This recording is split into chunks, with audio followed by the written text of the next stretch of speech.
Good evening, everyone. Thank you for joining us here at SpeedGaming for the final episode of our Echoes Tournament Week 4. This isn't the last one of the tournament. This is just the last race of Week 4.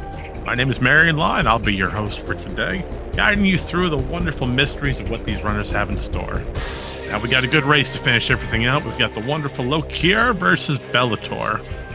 Now, both runners are coming off of a 3-loss, 0-win bracket, so one of them is going to get their first win. Unfortunately, that means someone is going to get their 4th consecutive loss, which will not be a good thing. But with that being said, we do have a few runners' agreements to go over today. So, number 1, multiplayer items have been shuffled. So, we will have double damage, unlimited missiles, and unlimited beam ammo somewhere in the pool today. Don't know where it is, but hey, we'll find it. Number 2, Power Beam is shuffled. We are not starting with Power Beam. We are in fact starting with the Annihilator Beam.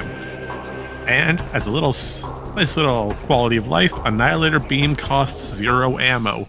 So instead of using both light and dark, it just uses nothing. So Power Beam being shuffled immediately, that's going to put super missiles out of logic until we find this Power Beam, which could be almost anywhere. But again, this is Week 4, so for those of you who are a little unfamiliar with Week 4, just for a refresher, Week 4 is what we call Language Barrier. Now, what does that entail? Well, this is pretty much Prime, but in Echoes. And what that means is Echoes is heavily reliant on its translators for hints, lore information, and special gates. We completely remove those in this setting. All translator gates and locations have been unlocked.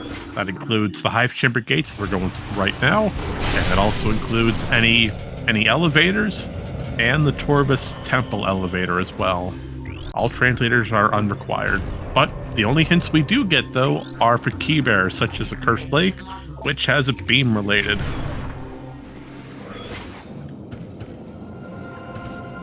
So immediately, we're going to go check. We're going to go here and check the transport to Aegon Wastes and see if this has anything useful for us. We're going to take a peek at it. It looks to be, oh, that's something shiny. And that would be main power bombs. So Belattor is going to come back for that a little bit later then, not going right for it. But main power bombs is great. That allow us to get Hive Chamber B. We can get the little bomb block. And we can also check Dynamo Chamber and Communication Area. Plus, since we are running on New Patcher, I want to double check before I say that. No confirmation on New Patcher though. If we are on New Patcher, that will allow us into Compound to get Compound's great item.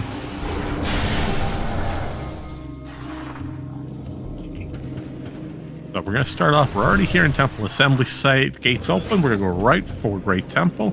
Say hello to our good buddy Albert the Alpha Splinter. See what's here on Transport A and B access, as well as UMOs. So we've got 4 items to check while we're up in this area. And it looks like Temple Assembly Site might have a missile on it. And whatever it is, Lokir's going for task jump. While Transport A access, that's Transport B access has, looks like, oh, that's a beam combo up there. Up, and Lokir got task jump quite nicely. Now, when I say task jump, I don't mean it's task spot only. No. Task refers to Temple Assembly Site for this particular room. And yes, that was just a missile expansion that does give us a little bit of out-of-logic missiles. And we have a missile locking a missile, which is always good. That means we have priority drops. Since we have 10 or more missiles, the game Echoes runs on a gives you what you need sort of drop system, where if we're low on missiles, the game's more likely to give us missiles. Low on ammo, more likely to get ammo, and so forth.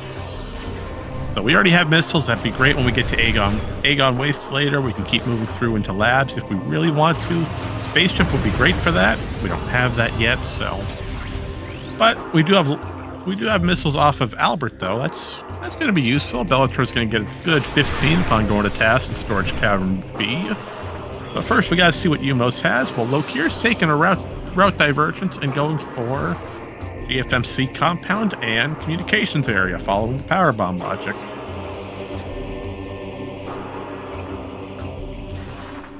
All right. Oh, that's big for Belattor. Bombs on Umos 1 and Seekers on communication area.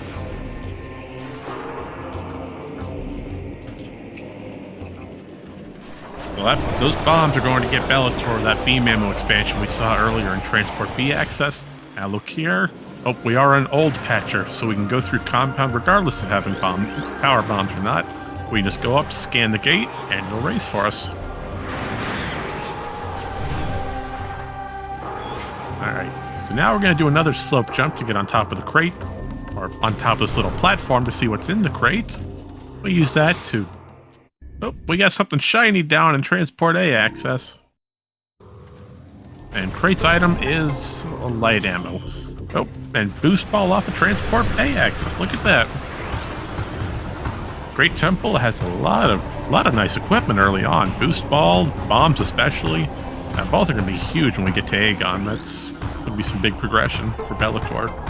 Now, Lokir is most likely going straight there as well. He just decided to take the longer vanilla route instead of directly going through Temple Assembly. Now, in turn, that pays off because of Seekers off of communication area. Now, that depends on what Belattor does. Now, Belattor does not have power bombs for Dynamo Chamber. But that's okay. That was only just an expansion. But we do have bombs, so communication area is still open to us for those Seekers. Now, Seekers aren't used heavily in Aegon. There's about maybe 1 to 2 checks at most. And one of them is hard locked on Mine Shaft, locked behind Dark Beam. So nothing we can really do with Seekers at the moment. But that does get us progression into a Cursed Lake, which had a beam-related upgrade on it.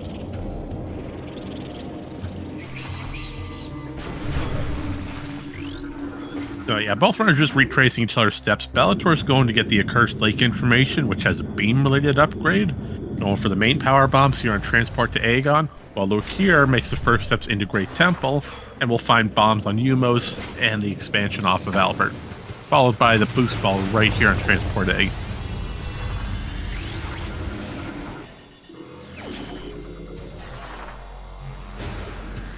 And it appears we do have a little bit of a sync issue. We're a few seconds off on the audio, but that's okay. We can get that touched up in just a minute. Now, but Bellator's decided to take those power bombs. Bellator's gonna skip communications area, so not going for those Seekers quite yet. No information on it though. But we are gonna use those bombs heavily here in Aegon to skip Mining Plaza's loop. We're just going to go on the left side for make it faster, and we are going to peek Mining Plaza, see if that has an item we need to be concerned about today. Oh, what? I can't readily tell what that is. Oh, but Lokir is showing off power bombs against Albert. If you have power bombs in early areas, Aegon, Temple Grounds, Great Temple, and very select parts of Torvis, then you can just wipe out a good majority of these mini bosses and high health enemies. And that's our vanilla missile launcher locked behind bombs. So we needed to go to Umos just to get our missile launcher. But instead, we've got a red key up here in Mining Station A. Now we can get this. No, we can't because we need Space Jump to do any of the 2 tricks to get it. But the good thing is Sand Cache is open for us.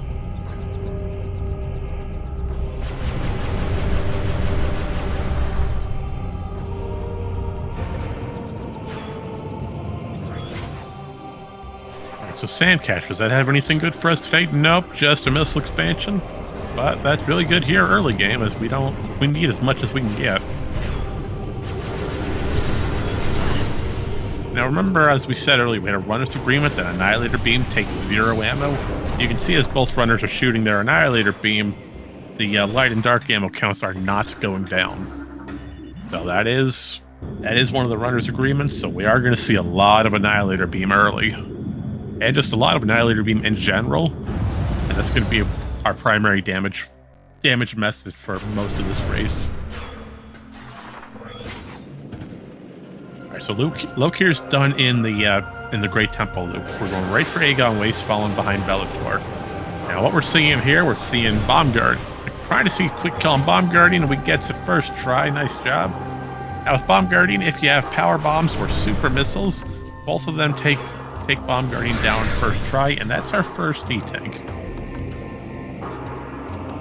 Now what we do with power bombs, the trick with power bombs against Bomb Guardian, we want to get the tail and the head at the same time. And if we damage the tail, you also have to damage the head. If you don't get both, then the Bomb Guardian will not register as defeated. Yeah, just keep going through the fight. As we come to Aegon Energy, we have missile expansion. That's good. We're getting some of the faraway checks out while we have access to them. Remember, golden rule of races and tournaments, or golden rule of Randomania in general. Never isolate a check. If you can do it, go for it. And most of the time, that one check has something useful on it.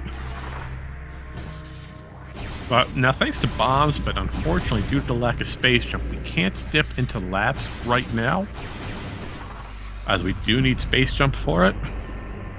We could bypass it with some extremely well-timed bomb jumps, but that would be out of logic currently, as that bomb jump method is past the beginner logic. And I can get corrected on that if I'm wrong. But right now, our main hope is try to go to a Dark Aegon Loop 1, which is Jump Guardian Trial Tunnel, and try to see if those two locations have anything while we clear out the Torvus elevator side of Aegon. We really want to get this area out of the way, as it's our only progression at the moment.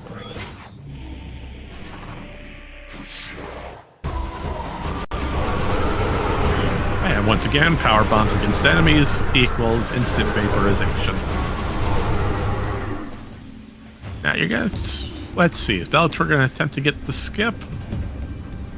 Granted, we don't have space jump, so we're gonna have to use a modified method where we do phases 1 and 3, but we skip phase 2 of this puzzle. So what we're doing here, we're gonna destroy this first sand block, which will lower one of the mirror glass that we can stand on.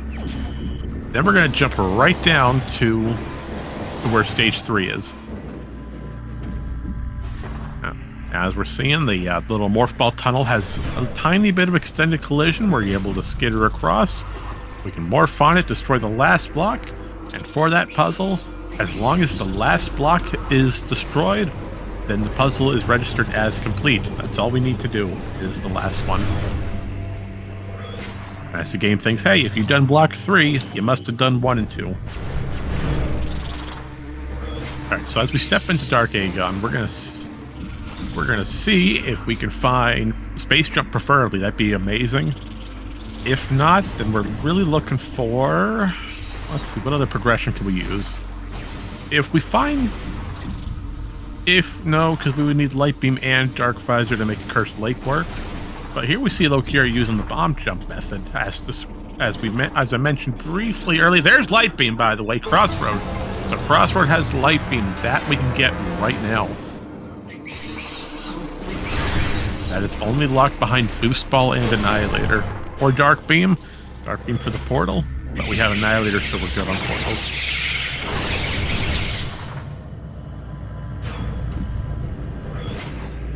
So that'll be extremely useful information for Belattor when he gets back around to the light world. But before we do any of that, we're going to go fight Jump Guardian and see what's on Broom Closet.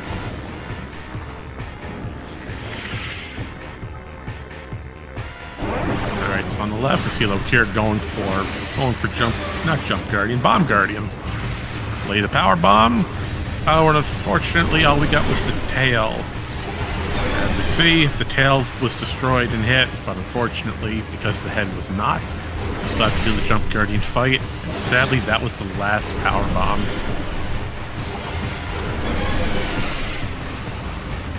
We do gotta spend a little bit of extra time fighting Bomb Guardian. Belattor, meanwhile, is entering Trial Tunnel, or as we call it, the Broom Closet. It's an isolated room. It's small enough as a broom closet. That looks to be dark ammunition. Yes, K-Rar, I see you. Hello, my friend. We have a runner's agreement today for those of you just joining us off the other races. The biggest thing for these runner's agreements is we start with Annihilator Beam. Power Beam is shuffled. So, Annihilator Beam costs 0 ammo. Power beam is missing. Yes, they started with Annihilator.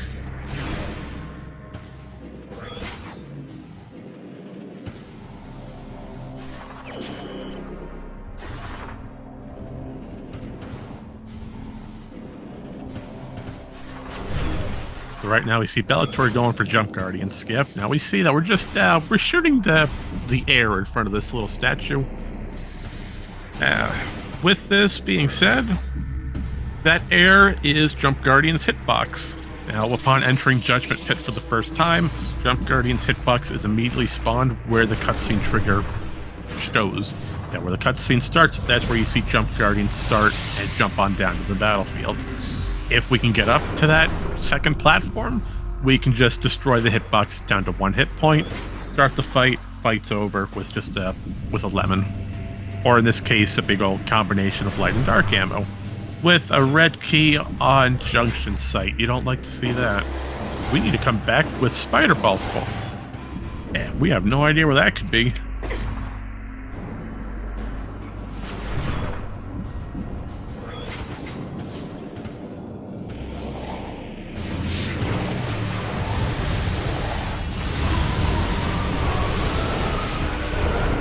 Well, but that's okay. You know, we're gonna go get Light Beam right away, though. Once we get back to Light Aegon, as Light Beam is hiding off a crossroads, so we're gonna go ahead and see. We're gonna go ahead and get that get the Light Beam right now. We're gonna go to Light World, go to Transit Station, get the item there. But oh, wait a second, we don't have Boost Ball. We can't get that Light Beam yet. Because we found, yes, we did find Boost Ball. We found that off of Transport A. I don't know why I'm thinking that's a different ball upgrade. I wrote it down in the notes. So yes, we are going to get that Light Beam.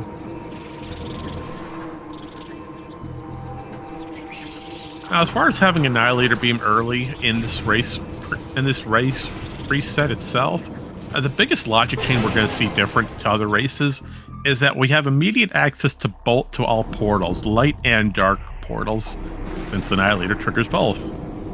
So, for instance, we could go. Well, let's see, what light and dark portals can we use? Well, when we get to labs, we can go right for dark labs and make the entire play there. Granted, we still need dark beam to move to the light portal, but then again, it's just an example of how Annihilator could be useful outside of having heavy damage at the start.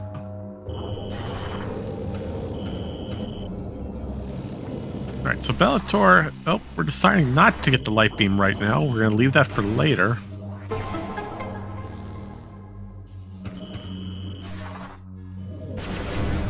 So, but we are going to see Dark Missile Trooper. And now Lokir is seeing that Light Beam. Look at that, hiding right up top, while DMT has an ETM. Bellator's run is now officially validated. Congratulations.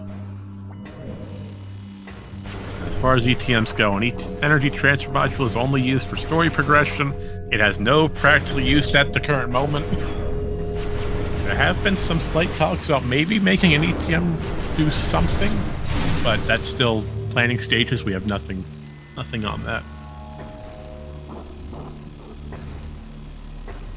So we are going to step into Hive Chamber B, blow up that little bomb block, and we're going to find Sonic Boom. So that's going to be great. You know, if we get once we start collecting more missile expansions, we'll have a pretty good access for massive damage on that Sonic Boom. And sadly, unfortunately, we do not have a tracking document today. If someone would like to make one, by all means, go for it. But unfortunately, as I'm running solo in the booth today, I just don't have the capability to make everything. I apologize. It's been a very, very busy weekend for us here at the tournament communities. I don't know why I'm saying tournament communities. It's just it's just been a busy weekend for everyone. And you're going to hear me talk so much that my voice is probably going to go out by the end of this race. So if I start stuttering, I apologize in advance. Well, let's go ahead. We're going to follow the power bomb logic off of Bellator's side here in Temple Grounds. We're going to go right over to the communications area. That's going to get us Seekers. On the flip side, I was mistaken. That was Dark Burst in Trial Tunnel. That wasn't Dark Ammo, that was Dark Burst, which will be great when we find Dark Beam. Alright, here we see Belattor trying to get Ing Reliquary without space jump. We're using standable terrain behind the communication satellite dish. And we're going to see Ing Reliquary. Ing Reliquary has a life support system.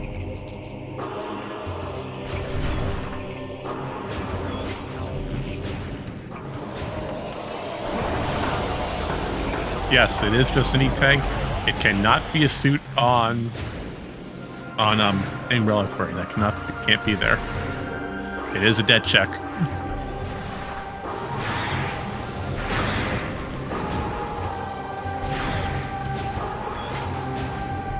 And on your left, you see that Lokir has skipped jump guard, and again, we can get up to the hitbox, destroy the hitbox without starting the fight. And here we see Belattor doing what we call an item dupe. Now, this can only happen with the GFMC crate item, and it has to be an expansion or a progressive item. By utilizing a slope jump and jumping on top of the that little platform where you go to Great Temple for the first time, you can skip the cutscene trigger for GFMC. You can get the crate item, get that expansion, start the cutscene, and the good thing about that is that starting the cutscene has a trigger in it where the crate item gets respawned, no matter what happens. So we can get the crate item twice, which is especially great if you have a progressive grapple or progressive suit on it. That's instant light suit or instant screw attack. And yep, that's how we get 101%. Thank you for pointing that out.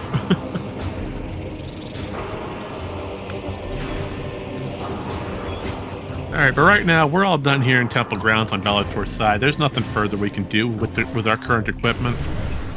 Although I am a little worried. I see what y'all posted about Pod W Delta. You're absolutely right, because Pod W right now, well, we don't have a suit. We have only 2 energy tanks. So if Pod W is something useful, we would either need to find a suit beforehand, or if you want to risk it, I'd say at least 4 E-tanks to be on the safe side.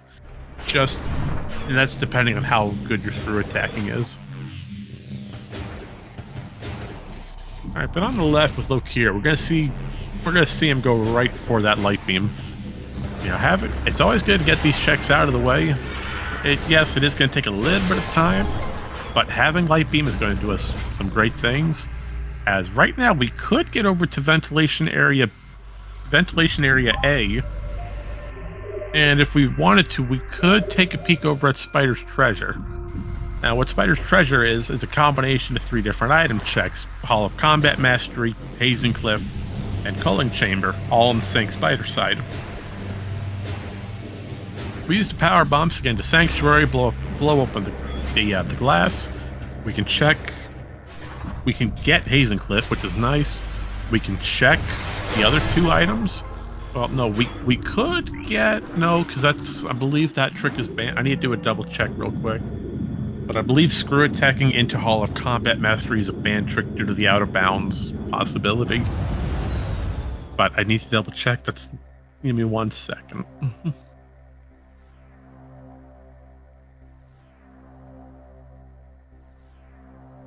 Alright, so yeah, that is confirmed then. But the good thing is, thanks to us having Seekers, we can go right into Torbus.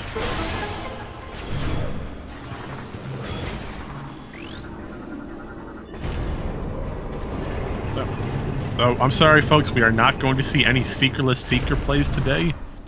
But we are going to see what's here in Underground Tunnel. That's an Aegon key.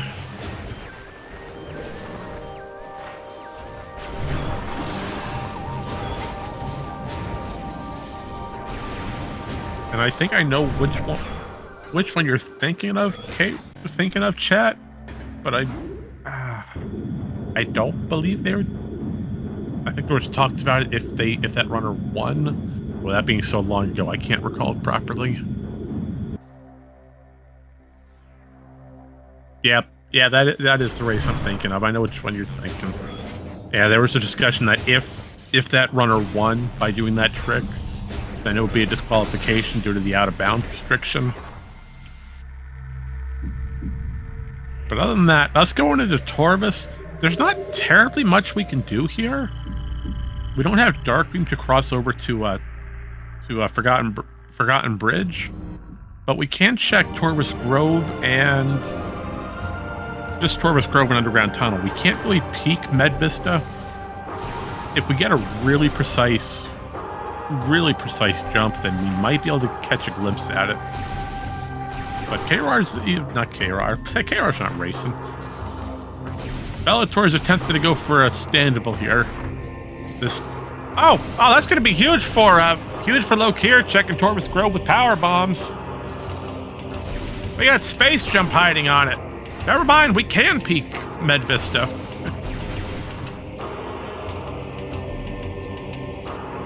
And whatever is on Med Vista, Lokir is not happy. Oh, that's painful for Belattor. As Belattor did check Underground Tunnel, but he did not go to Torvis Grove because Belattor did not go back for Light Beam. That's gonna hurt Belattor based on the lack of space jump.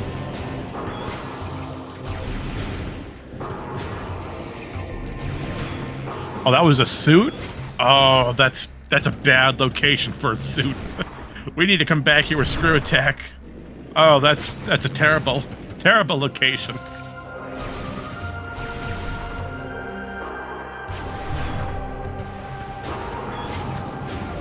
All right, so Bellator right now really has to go back and get the light beam off of Aegon's Crossroads. What I believe Bellator's thinking is that he doesn't want to go for it. He's trying to possibly looking for Space Jump first or Dark Beam. We see him contemplating on where to really go. Nope, I think, did Bellator just realize that it's on? Yeah, possibly. No, Bellator looked at it. That's how we got the initial information. But we can confirm Bellator did see that light beam, and I believe he's going for it right now. I think he realizes light beam's going to be a big progression. Or he might be contemplating that Plane of Dark Worship has a major on it. We saw him hesitate a little bit over in Temple Assembly Site. But now that we have light beams and space jump especially, that's going to allow us to get into Aegon Labs as we see Lokir going for. Now we have two different things we can do right now. What I prefer that we do, I would probably go right for Spider's Treasure. Just get those items out of the way, see what they are, get the information early. And absolutely correct, we cannot get Plane of Dark Worship without Light Beam due to those big old purple blocks. Those are hard required Light Beam. There is no way around them outside of Out of Bounds, which we cannot do. We cannot do Out of Bounds this tournament. But that red key on Mining Station A is our second Aegon key.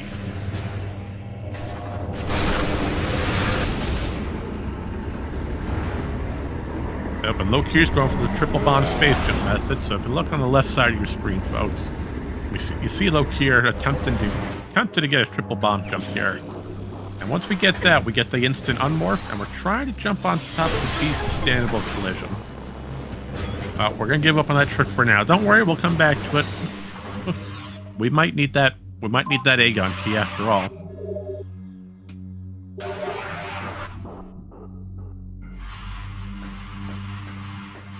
All right, but looks like Bellator's going for a save warp based on that light beam.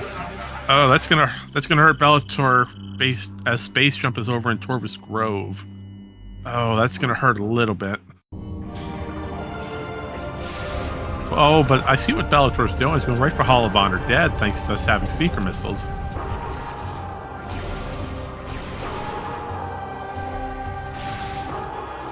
Alright, more information. Defiled Shrine has a HUD system. So that's gotta be Echo Visor.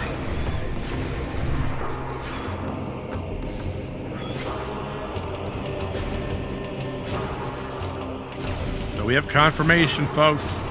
Dark Visor locks Echo in Defiled Shrine.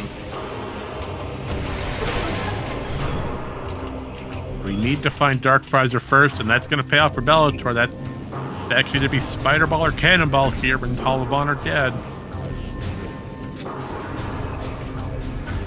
So we gotta hope that this is Spider Ball. That'd be... Oh no, because if we're basing it on the Spider Ball logic, that might push Belattor more further into Aegon and not towards Torvis to get the space jump.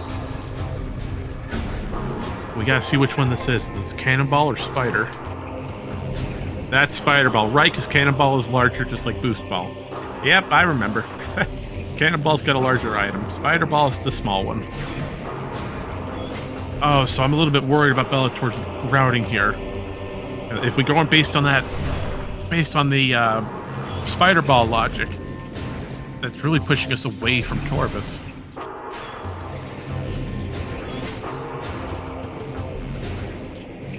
On the flip side, though, Lokir, thanks to Space Jump, we're going right through Aegon Labs. We have bombs, so it's going to allow us to get all the way to Dark Samus. And we can't really leave Dark Samus, though. We can check the item, but we'd have to leave without picking it up. As that item is Hard Block Dark Beam, unless it's Vanilla Dark Beam, which we did see this week. And I believe that was on the race with Ivy.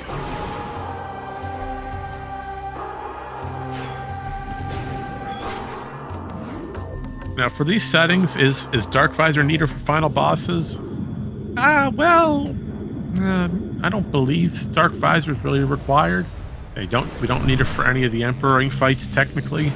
And as far as Dark Samus 3 and 4, logic speaking, you might need it to do Dark Samus 3. But no, I'd say Dark Visor isn't really required. Not for final at least. But Dark Visor is a useful item, just based on all the invisible platforms and the key bearer ink caches. Oh, and Baja just confirmed it. Many thanks, Baja, for that confirmation. Yes, Dark Visor can lock itself, it appears.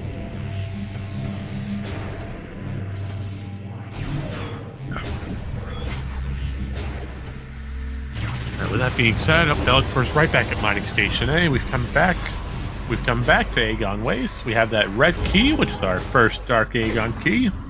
Technically the second. We have found the second off of Underground Tunnel. Now Lokir unfortunately had to skip the one in Mining Station A due to lack of Spider Ball. But we now know Spider Ball is on Hall of Honor Dead. So that's going to be extremely interesting. Oh, and by the way, speaking of Dark Visor, here it is. Dark Visor on Bioenergy. Now that's going to be really good once we make our way into Dark Labs. That'll get us to Battleground Ink Cache.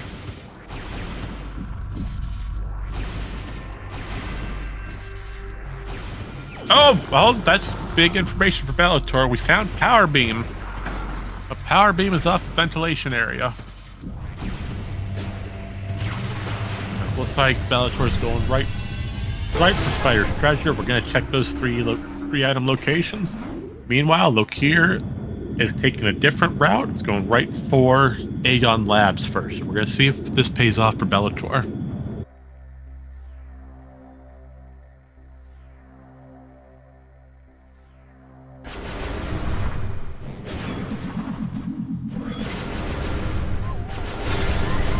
Yeah, Bellator unfortunately does need a power bomb expansion to break the glass. Oh, there's one hiding in the crate, so we're going to go and pick that up as long as that quad gets out of our way.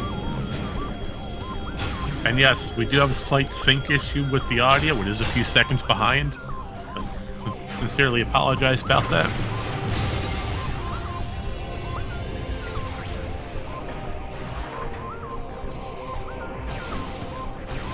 Alright, so check number 1. All of Combat Mastery does not appear to be anything useful, just an expansion. Lokir's going for sand processing, courtesy of Boost Ball. We're going to see if this has anything for us. And that's got a wonderful light ammo expansion.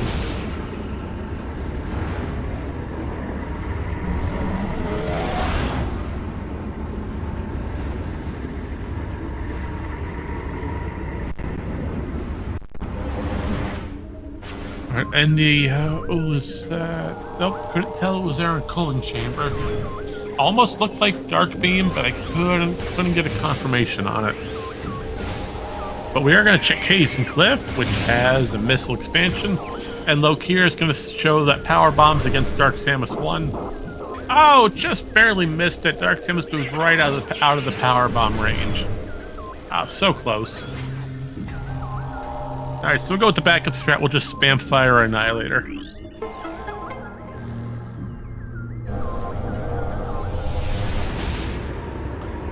But yes, power bombs do have the ability to one-shot Dark Samus.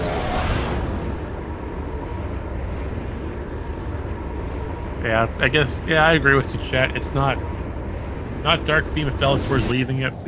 He does have all the equipment to get it. Now, Lokir has to break out of Dark Samus 1. We have no equipment to break the, to open the crystal gate blocking us. We need either Dark Beam or Screw Attack for it. Thankfully, due to bomb jumps and space jumping, we could just jump right back out the same way we went in. But now the sad thing is we have to go all the way around just to leave. Or take a save warp on the save station here. But that looked to be super missiles on Hall of Combat. I could be wrong, but that's what the item model looked like. We're going to get a secondary confirmation because Bellator's destroying the quad, so he really wants this item. Unfortunately, due to the lack of space jump, we have to do this puzzle properly. And yes, it did look like a super missile model here on Hall of Combat. As for some reason, Bellator is doing this puzzle, so the item has to be something useful.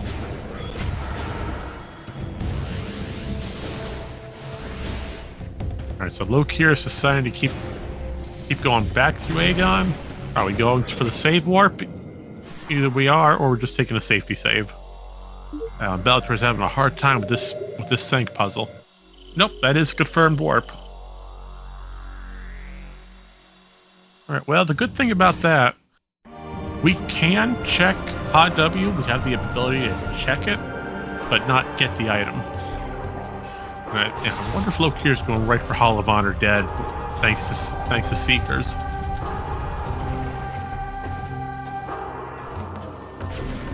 Yeah, but first we're gonna get the information for Defile Shrine, showing, hey, look, here's your Echo Visor.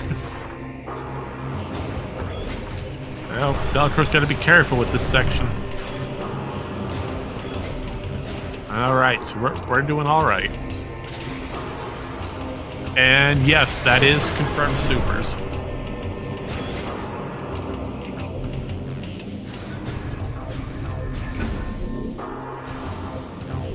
Alright, so now Bellator can get super missile checks thanks to us finding Power Beam off Ventilation Area A. That's pretty good. That's pretty good for the game to put. Having super missiles and Power Beam practically right next to each other. So that could be pushing Bellator more towards super missile checks instead of Corvus for the space jump. Oh no, because we still don't have Dark Beam, so we can't really go to Dark Labs. But thanks to Spider Ball Boost Ball, we could go for Storage C.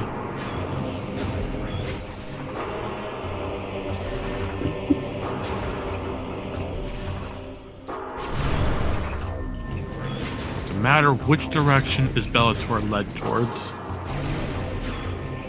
Meanwhile, Lokir's deciding to continue through Temple Grounds. Most likely, we're looking at a Pod W check, and we're looking for an Accursed Lake play thanks to Dark Visor.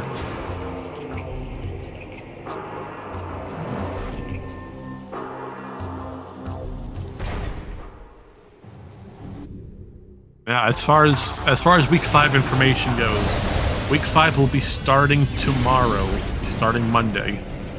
As of right now, the runners have not started their setup phase.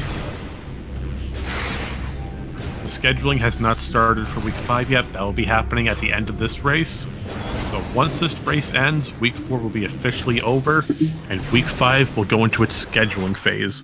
So you should see the first week 5 race, if not by Monday, by Tuesday at the latest, depending on the runners' agreements. But we'll talk more about week 5 at the during the post game commentary interview tonight. Wow, I can't talk. I can't use my words today. Yes, week 5 is pick your poison. We'll have more information regarding week 5 at the end of this race.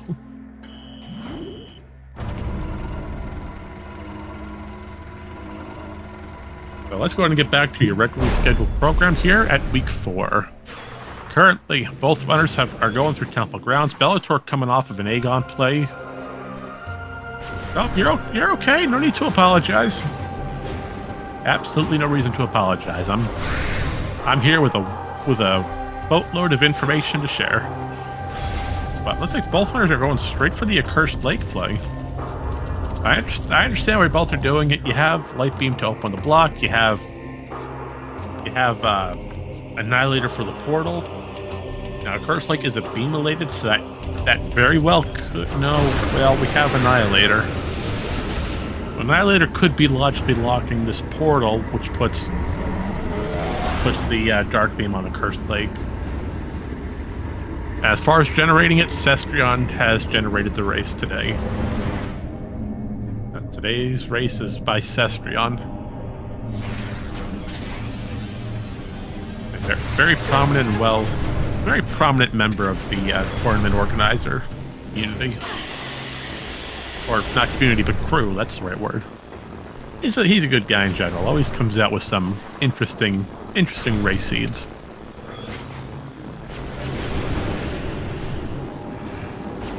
Alright, so Belattor unfortunately is still trying to find Space Jump. Meanwhile, oh, that's really good. That could be unlimited beam ammo or double damage.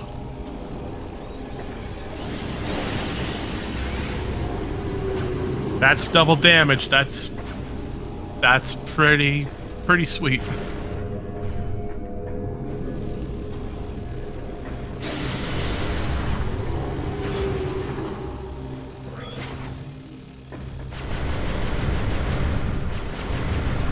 Oh, looks like Bellator's going for a Sank entrance play based on the boost ball spider ball that he has in the inventory. Now this makes perfect sense. So we're gonna see.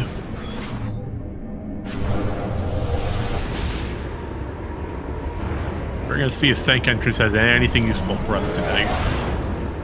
We can't get the all famous hint because we can't get Cobalt, but we can get the actual item. And you're absolutely right, chat. That's a lot of damage thanks to double damage in hand.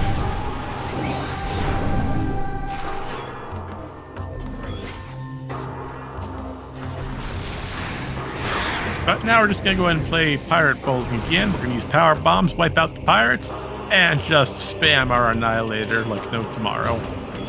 That's our best damage method right now, outside of power bombs.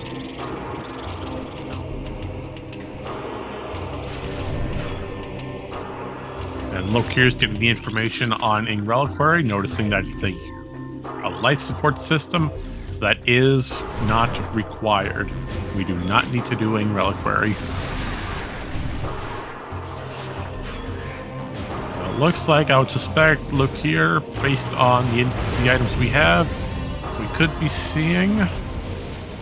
Could also be seeing a Sank entrance play.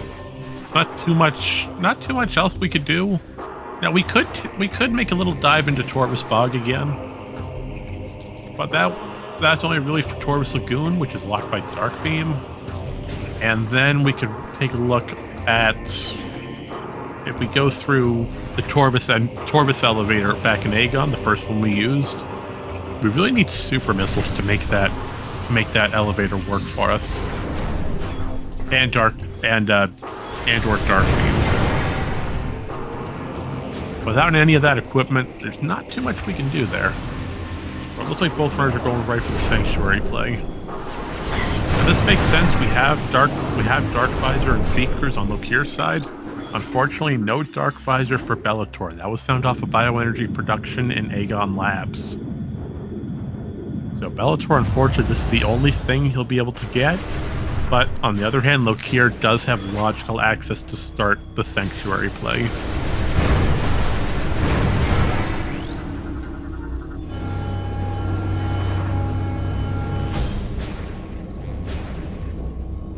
Now, as far as information that we really want to find here for Lokir, more energy tanks would be great. We know we could really find grapple beam or screw attack, find anything of that nature. If we come across cannonball, that'd be useful information for later.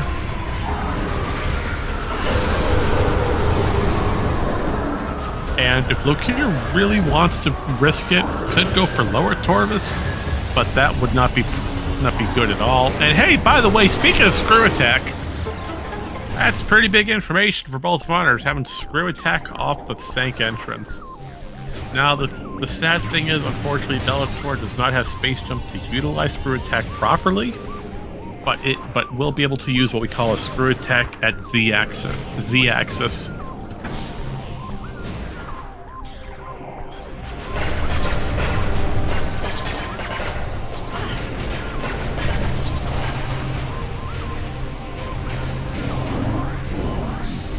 Lokir's just about to pick that up. Got to reload Sank entrance first. Got to reload Sank entrance first to utilize the layers properly.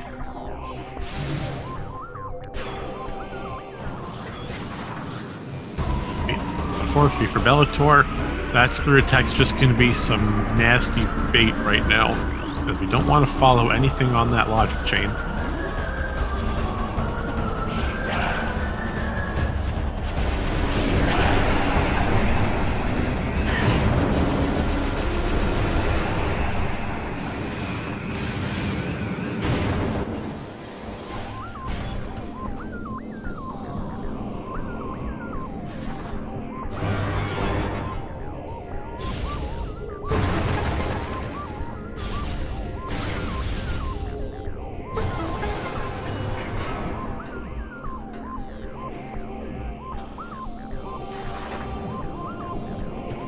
Alrighty, so let's go ahead and think this out. We're coming up to the we're 15 minutes out from our 1 hour rundown.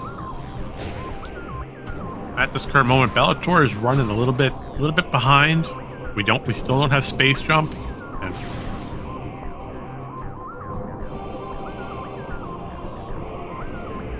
And the reason Belattor is not doing Dynamo, as he's already done Dynamo. We already checked that item.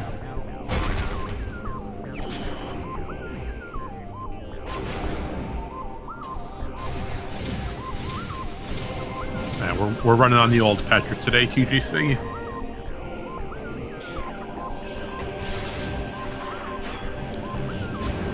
But with that being said, Bellator is a little bit behind once again. We really need those space jump boots off of Torvus Grove. Now Bellator really needs to go for the Torvus elevator here and continue along based on the light beam and power bomb logic. If he follows that leads him right for a handful of checks in Torvus Grove pretty much being the only one with that logic chain, and that'll open up everything. Now I understand why we're not immediately going for it. Torvus Grove with that information is a little restricted. Now there's not much really pushing you heavily for Torvus. It goes for everything else, Temple Grounds and Aegon especially.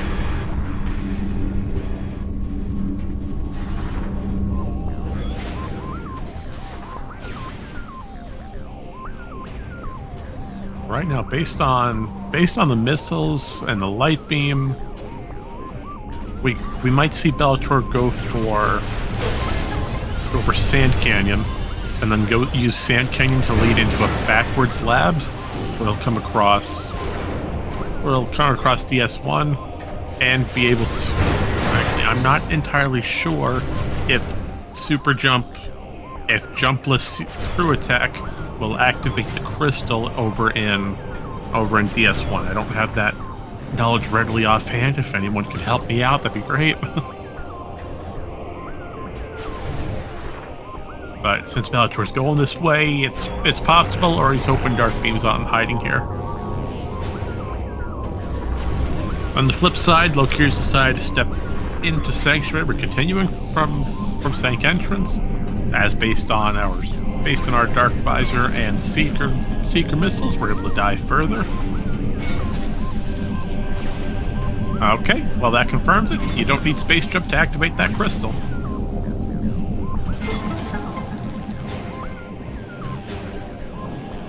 So we do have an access point to leave. So we're going to see Bellator do backwards labs. And just as I say that, Lokir is going right to the super missile. And we're going to see puzzle skip. And we get it first try. Absolutely wonderful. Now for Hall of Combat Mastery, there's a few ways to skip this puzzle. The easiest way is with Spider Ball. We'll jump on that center pylon. Yeah, big old rectangular piece of metal. We'll jump on top of that, and we'll space jump towards the spider track and do an instant morph while holding the R button. If we hold the Spider Ball button, it'll latch onto the track, and we can just roll right to the end. And the second method is using Screw Attack. You Screw Attack into that little morph ball opening. Unfortunately, that particular way of doing this trick has been banned due to out-of-bounds restrictions.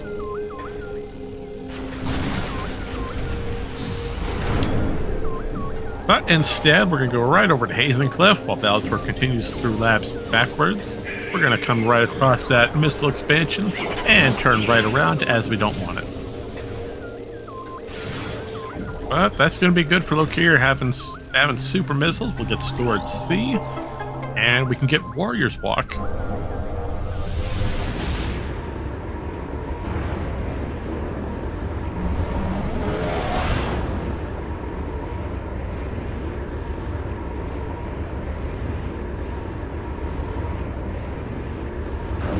It's just a matter of which play do both of us go for. Right now, again, I know I'm repeating the same thing. Unfortunately, there's not much else to really discuss while we retrace our steps here. Bellator can go right to bioenergy production. We're going to find that Dark Visor, and that's going to push Bellator more towards Dark Visor checks, most likely. Now, because of that Dark Visor, we could be seeing... Well, we can't really do Battlegrounds. That's out of logic. We don't have Dark Beam for it. No, wait, we don't need Dark Beam for Battleground. Only need Light Beam.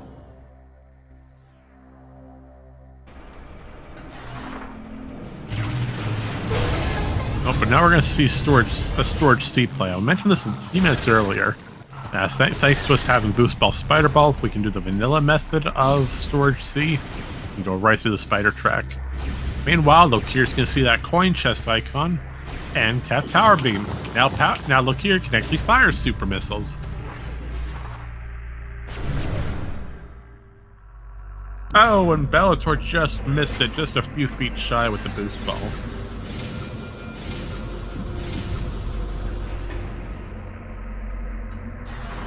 Unfortunately, he did not have the platform race in the middle, and the central platform, the one in the center, has a spider ball track on it that we need to get across the gap. Fortunately, Bellator sort of did not raise the platforms.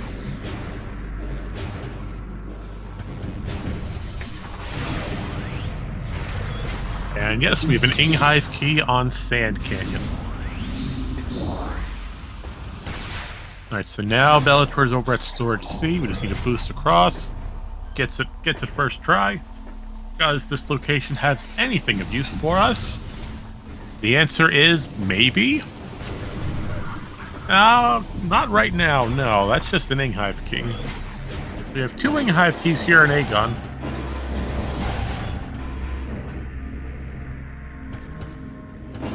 And Lokir took a little bit of a dive, but we're going to go right back across towards Torbus Bog.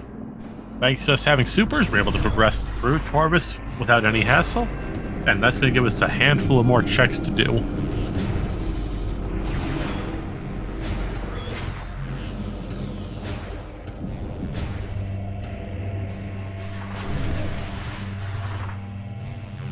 Yeah, but I'm feeling sad for Belattor because it's frustrating trying to find space jump.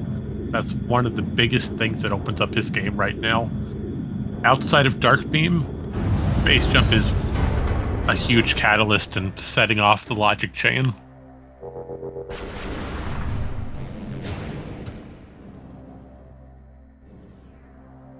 Alright, but we are going to see Lokir dive into Torvus Bog thanks to super missiles. And thanks to us having Screw Attack, we're able to get the suit that we saw earlier on Meditation Vista. We just gotta go all the way back around, then we can go get the suit.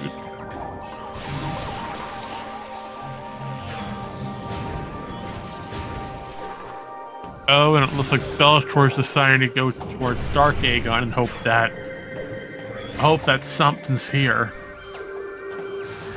Well, the good thing about this, thanks to us having super missiles, we are able to leave Dark Aegon. Unfortunately, we will have to go all the way through Warrior's Walk and get to Portal Terminal. And unfortunately no, Bellator did not get the Dark Visor and Bioenergy. Bellator does not have space jump. Now there is one method, as well as that I'm familiar with. There might be more. But the one method I'm familiar with to get bioenergy without space jump is an extremely tight bomb jump on top of the platforms. You gotta do all three stair platforms with bomb jumps only. And that's an extremely difficult jump to do.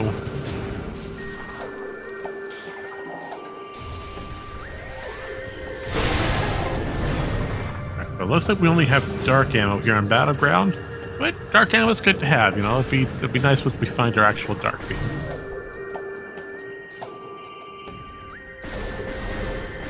And now a fun fact about Battleground: if you have Annihilator Beam or Light Beam, you can just activate those little safe zone crystals, and those things will just go right to it and speeds up the entire fight tremendously.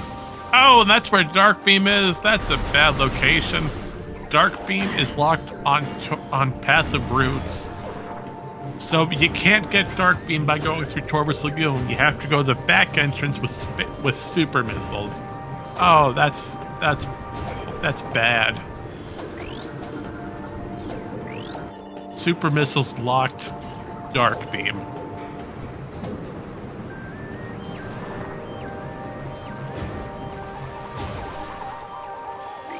Alright folks, more information.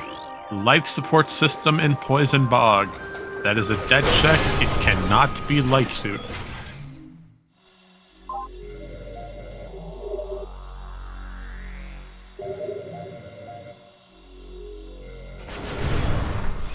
Alright, so now we're going to see Lokir. Going to get the cutscene real quick. But based on us opening the door, we're going to go right back. Oh, and this gets Lokir. This gets Lokir the Sky Temple key, hence we're able to get that information. And Bellator just found the last Aegon key.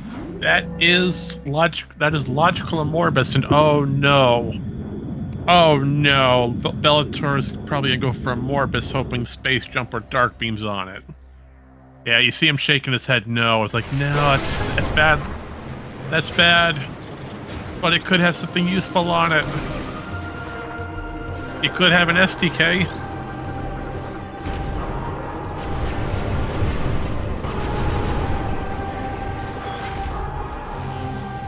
All right, chat. I'm gonna ask what do y'all think down below in chat?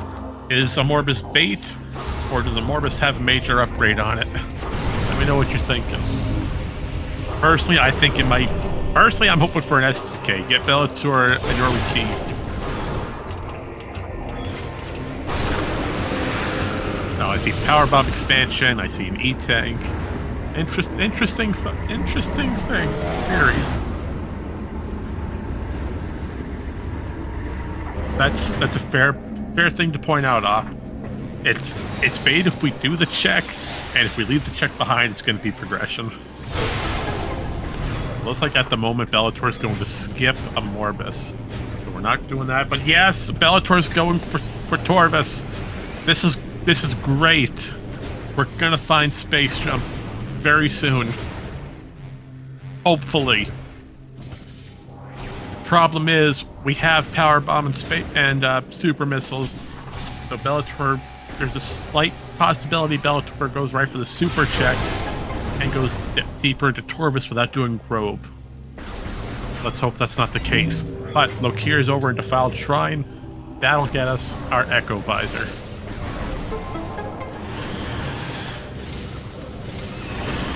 Okay, Bellator's going for Grove. Alright, we're safe. Bellator's going to come across Space Jump.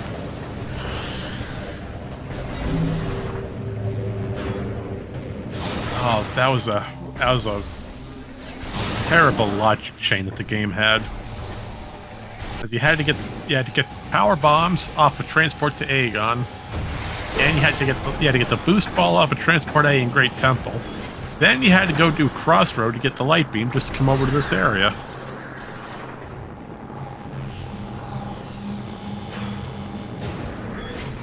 All right, everyone, it's STK information time. Now remember, week 4, we only get the region. We don't get the room name. We have a key in Hive, 1 in Dark Torvus, 1 in Light Torvus,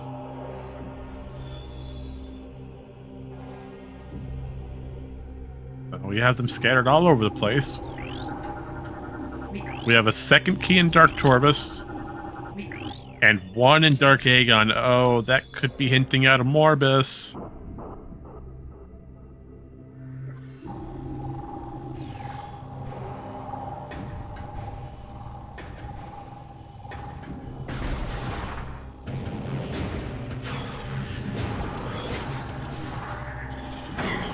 It's extremely likely that Dark Aegon key is the one on a Morbus.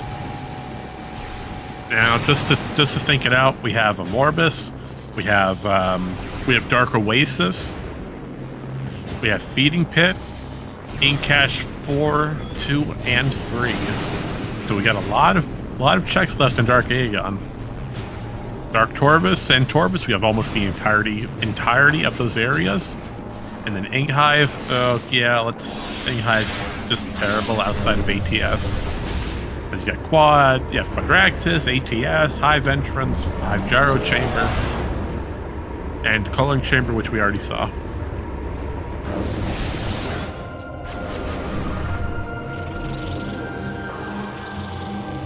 Alright, but Bellator's continuing through Torvus.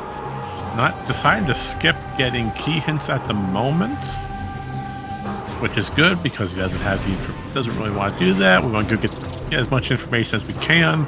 But look at that! There's our wonderful Dark Beam. Belattor now has all beams, and Lokir has all visors. Now remember, Echo Visor is off of Defiled Shrine, locked behind Dark Visor, and Dark Visor's back in Bioenergy. So if we have any SDKs locked behind Dark Visor or Echo, then Bellator has to go all the way back to Bioenergy first, and then make a trip all the way to Defiled Shrine. Oh, there's Light Suit. All right, we have Light Suit's location is on the Portal Chamber.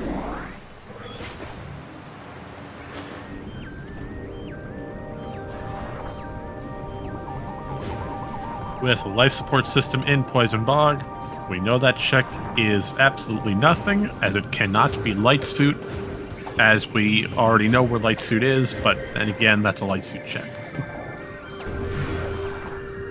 So we got a race going on, folks. We got a long time left, so go ahead, make sure you have a drink with you. Remember to stay hydrated, sit back, relax. We got a long way to go today.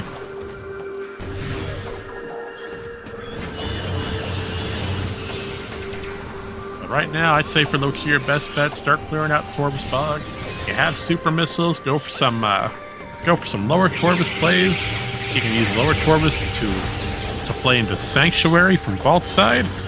And thanks to us having Echo, that gets us into Inghive with ATS. So I would say that's a pretty good logic chain to follow. As for Belattor, unfortunately, due to the lack of Dark Visor and Echo, that's going to be a little painful for us. So I would say either go back and get that Dark Visor now and follow the Aegon checks, or continue through Torvus. But there's unlimited beam ammo. Unlimited ammo off of abandoned work site.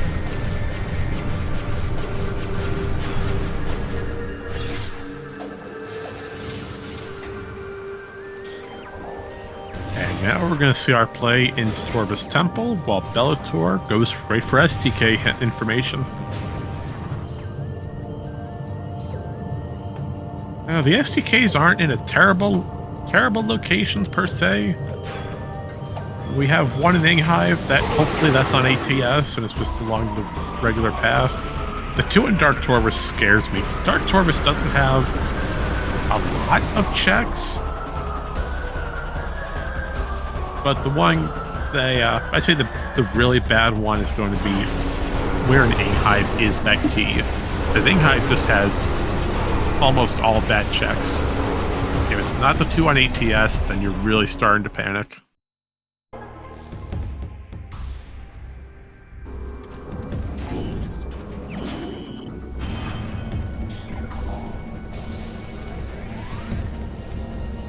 Now Bellator's going right for STK information.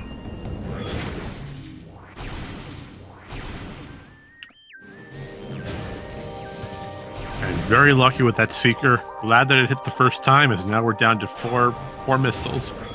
Get your emotes ready, chat. Down to 4 out of 5. Lucky that we didn't have to use it today.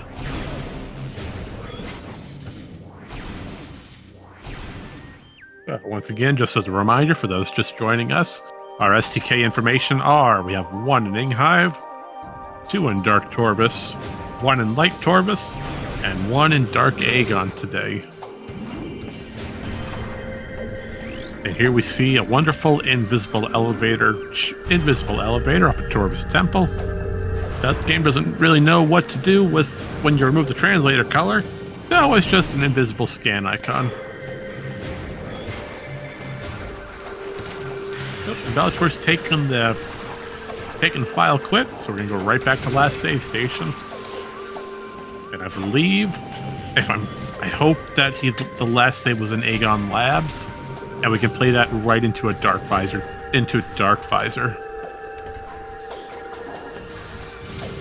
which then in turn, well, no, because we found Dark Beam here in Torvus. It had to be Torvus. Yeah, because otherwise we would have lost Dark Beam. Alright, but Lokir's going right for Forgotten Bridge. We're going to lower the gate, and we're going to go check Torvus Plaza and Plaza Access.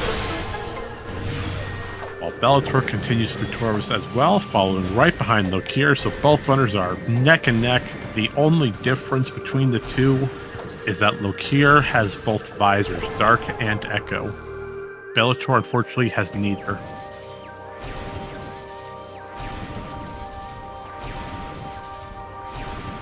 And I see asking the explanation of the tracker.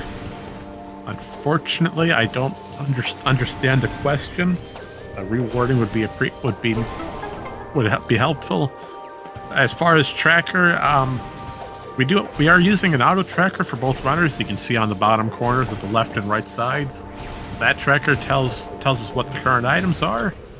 But as far as a document, say what items are where, unfortunately, we don't have one today. Oh, what are the icons? I see. Okay, well, real quick, we do have a little bit of time. So on the top row, going left to right, we have Space Jump, Gravity Boost, Grapple Beam, Screw Attack, Super Missiles, Seeker Launcher, Dark Visor, and Echo. The second line, we have Bombs, Power Bombs, Dark and Light Beam, Annihilator Beam, Suit Icon, and Amber and Violet. Oh, you're fine. You're okay. You can type it as well.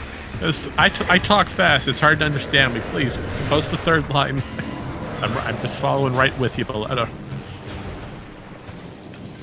And the last line, you have Boost Ball, Spider Ball, all your key information, Echo, and Cobalt. As for your keys, the orange keys are Aegon, green keys are Torvus, blue keys are Sanctuary, And the white keys are Sky Temple. Unfortunately, it looks like Torvus Plaza and Plaza Access has no useful information for us today. No progression in that side.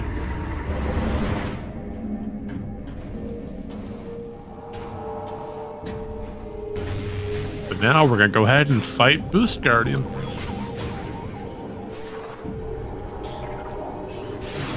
Now keep in mind, we do have 2 keys here in Dark Torvus, so it's entirely possible Boost Guardian has one of them.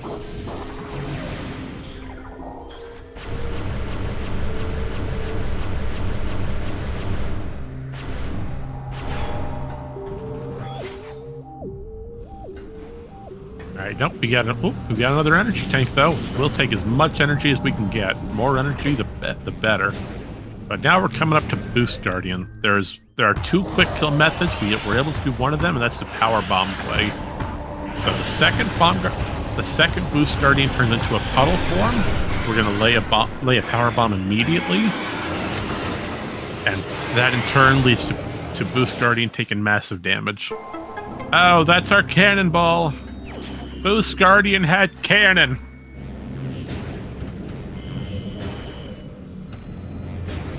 Well, that's gonna help us for Cheka if we need to do that fight. But right now, we don't really have any. What do you call them? Any kinetic orb cannons. That's what you call them. We don't have any orb cannons along our path currently. So picking up Cannonball here is a nice little quality of life. But we're going to go ahead and check Putrid Alcove. Does Putrid Alcove have anything for us? No, it's just missile expansion. But thankfully we do have Seekers, so we're able to check Cache A and Cache B due to supers. Let's see, does Dark Torvus have anything on the easy good checks today? Please have something easy for us. We don't want to see another Cheka. Well, to be fair, personally, I'd love to see another Cheka fight. That'd be nice. It'd be terrible for the runners, but hey, you know, we're safe because we're not the ones running this game. We get to sit back and watch all the chaos. But Lokir is going right for light suit off a portal chamber. It's pretty fitting. Portal chamber light has a light suit.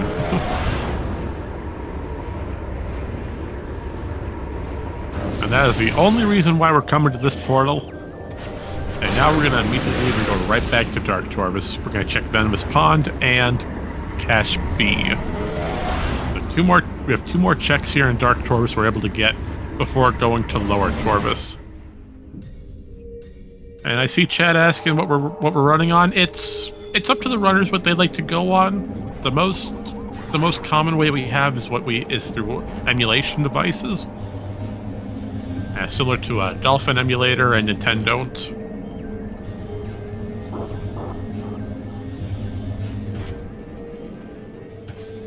Personally, I'd say emulator's one of the better ways. It's an extremely stable way to use Randomizer.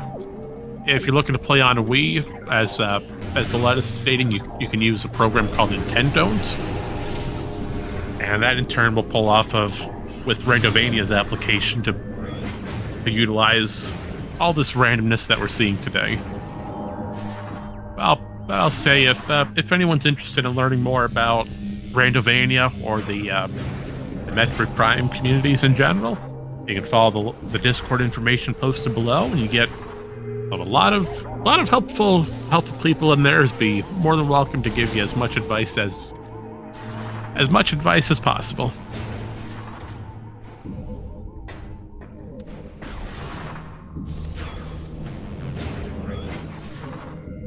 Now, unfortunately, I see a question being posed: is there a Nintendo type thing for Switch? Unfortunately, I don't have that information, but I'm sure either Baja Blood might have it or another person in the Randomania community will. Unfortunately, I personally don't have the answer to that. I'm sorry.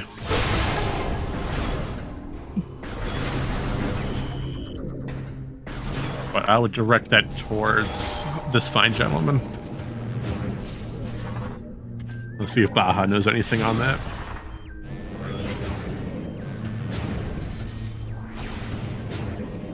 So with that being said, Belattor has just acquired the light suit off a portal chamber. We're now continuing our trek through Dark Torvus. The biggest thing is we are looking for the key, or I say the key. We're looking for two Sky Temple keys in this region. Unfortunately, we are finding none of them in Upper Dark Torvus. That's really bad, because Lower Dark Torvus doesn't have many checks on it.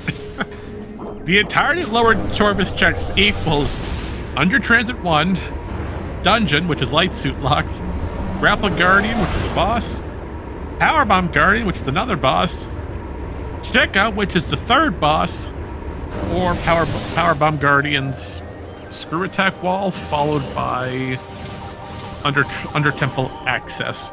So a good half of our boss checks.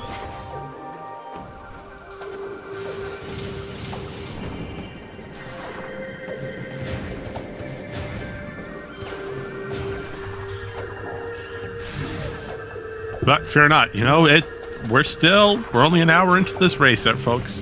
We got a long time ahead of us, so fear not. We got a lot of checks left to do. We have the entirety of Sanctuary Fortress and Inghive remaining. So fear not, we have a lot of cursed locations that everything could possibly be in. As far as major upgrades go, are we missing any majors? The answer to that would be yes. Over on Lokir's side, the only major we're really looking for, especially since we're here in Torvus, we really want to find the gravity boost. That'll help us with underwater movement tremendously. Other than that, over on Belattor's side, we really want both visors, Dark Visor and Echo Visor. We know the location for both of those. Belattor has the knowledge on their locations. So it's not about finding them, it's more about how do you route them in based on where you're currently at.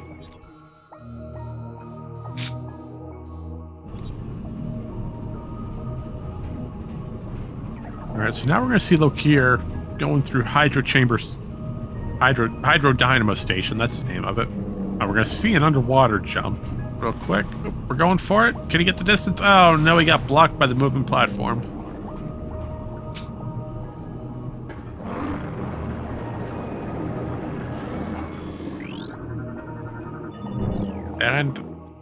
And for all of you in chat, there's a question posed. I think it's a good question.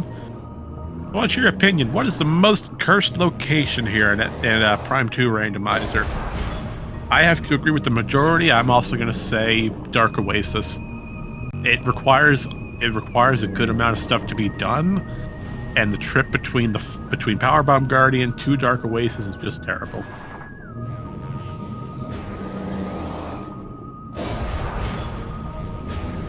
But I'm interested to know what everyone else thinks. All right. Oh, we have a Dark Ammo expansion here on Hydro Dynamo Station, and we have the first try Seeker. Look at that! Underwater Seekers are working for us today. All right. Meanwhile, Bellator's decided to take an elevator back to Aegon. So I can only assume that the reason we're going back to Aegon is either A, to follow a Morbus, and B, we're going to check Warrior's Walk and get the Dark Visor while we're also here in Aegon. That's the only reason I can really think that we're coming to this location. Oh, also outside of Incash 4. Incash 4 is also open to us.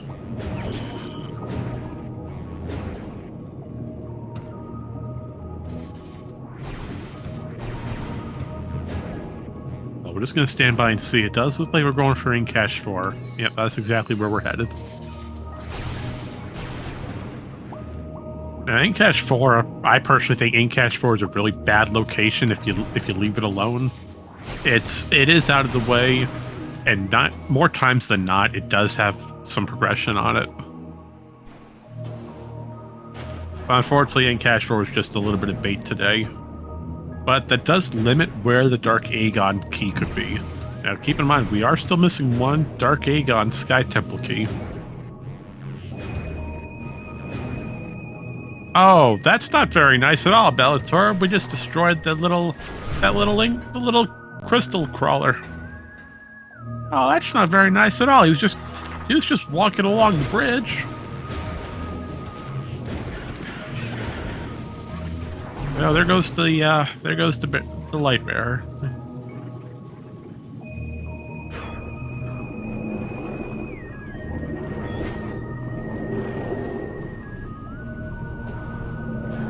Yep, Bellator's going for a Morbus. We're playing off the Amorbus fight here.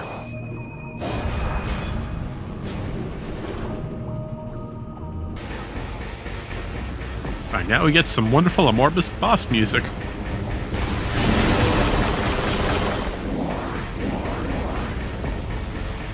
Alright, so Lokir's still progressing through Lower Torvus. We've checked Training Chamber, nothing important on there, so we're just going to continue forward. On the flip side, Belattor with a Morbus. There is a little bit of a quick kill method. Now, with that being said, what we're going to attempt here is what we call Worm Skip. Oh, the Gathering Hall just has an ETM. Alright, so Worm Skip, what we're going to do, we're going to damage both worms at the same time. So we're going to get them both in their little damage shake step, as you see here. Now, we're going to drop a bomb in the first one. And then we're going to rush right over to the second worm and drop a bomb as fast as possible. Now, if we do it properly, you can see the cutscene has been skipped, so the third worm never spawns in. Too much is going on, the game is unable to play that cutscene. Because that cutscene never starts, the third worm will never spawn in. We're stuck with two. Now, here's a fun fact, or just a fact. If you do worm skip on this third phase, you will soft lock and you will not be able to end this fight properly. This fight will never end. It is a consistent loop. You will never get the item here.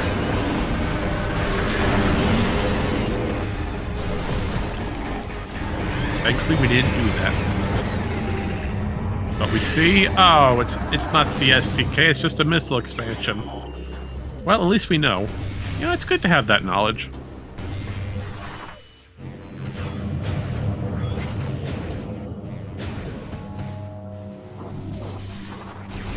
On the flip side, Lokir has gone through, we're going through Lower Dark Torvus. We took the portal over in Gathering Hall. And you might have saw it that we used the screw attack on a force field. Now that is one of the only dark crystals that if you screw attack, it'll activate. The other one's over in Dark Samus 1 when you try to leave. For some reason, those are the only two crystals that activate with the screw attack. So we can use that to get into Under Transit 1 without going the long way through Grapple Guardian.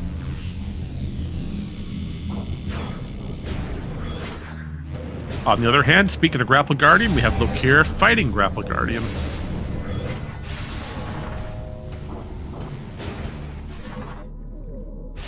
Now, Grapple Guardian, there's not too much of a fast way we can do it.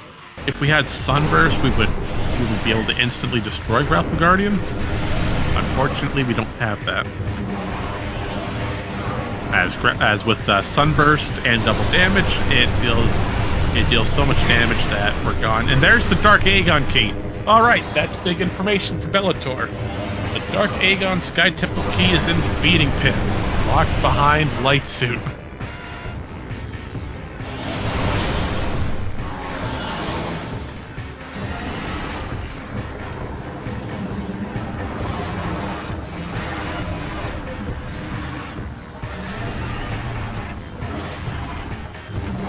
Okay, so now we know we're done here in Dark Aegon. We don't ever have to come back. So Bellator's going to be really happy with that. And here's the good thing about this routing. Now that we're using the portal here on Dark Oasis, we can go right to Bioenergy and grab that Dark Visor without any real time loss. Alright, so yeah, we're going to take this portal. We're going to go get Dark Visor, and then we're going to continue the hunt for these STKs. There's one STK in Inghive, and all the rest are in Torvus and Dark Torvus, which Lokir is currently going through to try to find where are they. That's the biggest thing, because right now Lokir is technically in go mode. We have all the major equipment we need. It's just a matter of finding them. And Grapple Guardian was just an expansion.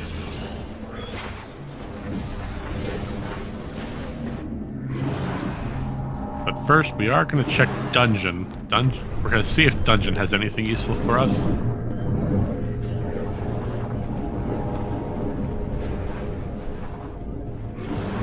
Alright, does Dungeon have any useful equipment on it today? Let's see. Does it have the SDK?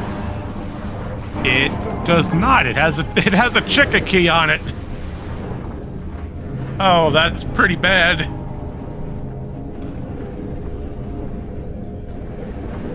So that means if Chica has one of the 2 SDKs, you gotta come back here to Dungeon just to go do Chica, and that's a long walk.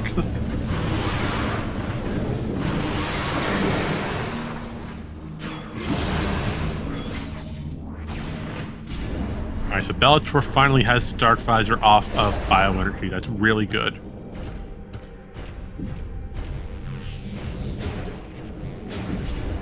Alright, so if I had to put some route on it, I would say it'd be probably in Bellator's best interest to go to Torvus. There's nothing really in Sanctuary that we could get. We already have all the major location information outside of Gravity Boost. Now, Gravity Boost is only useful in one condition, and that one condition is if the Sky Temple key is on Transit Tunnel South or Transit Tunnel East. All of the cases, Gravity Boost can be skipped. But it looks like Bellator's taking the Sanctuary elevator back to Spider's Treasure. Now, I'm a little concerned of why we're taking this elevator. Granted, we can go through Sank, but there's just no majors in this region that we're looking for. Oh, nope. Unless we're going for the Inghive key. Oh, that was probably what we're doing. We're probably going to be searching for that Inghive key. Meanwhile, say hello to Powerbomb Guardian. This is one of the only few bosses that is fought entirely in Morph Ball mode.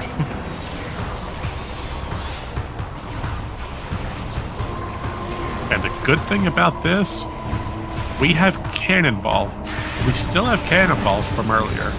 So we do not take any damage while here in Morph Ball. Good. You know, since we have time, this is a good time to explain what Cannonball is and does. So Cannonball. With Cannonball, it's an item given to you every time you enter a kinetic orb cannon. It's a physical item in your inventory. When you go through an orb cannon, it gives it to you. When you hit the kinetic plate at the end, that's when the item gets removed from your inventory. Now, speedrunners and trick busters have found a way that if you go out of bounds and manipulate what room you're in, then use the cannon, you get to fly out of bounds to the cannon and keep the Cannonball state. Now that state does 3 things. 1, you take no damage in Morph Ball mode. 2, you get a mock Boost Ball. So if you're missing Boost Ball, you can get Cannonball and be okay. And number 3, it deals 500,000 hit points of damage per frame against affected enemies. Oh, and you called it, chat. Powerbomb Guardian had an STK, so that's 1. Is the second one on the screw attack wall? No, it is not. That's Sunburst. That would have been nice for Grapple Guardian. Oh, and the Inghive is on Hive entrance. Oh, that's good for Belattor.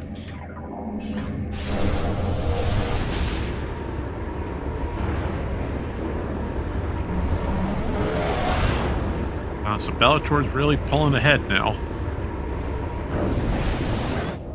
Belattor only has to clear Dark Torvus. That is the only place that we have left. And the Torvus key, which is still unknown.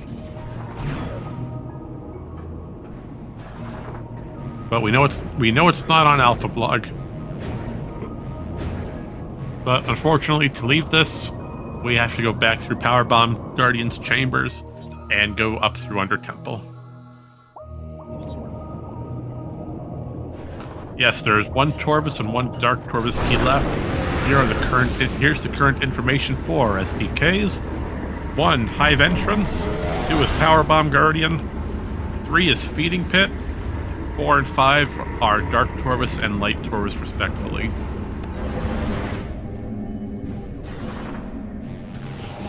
So Belattor took a gamble, decided to go for the Inghive key first, and got real lucky that it was on Hive entrance.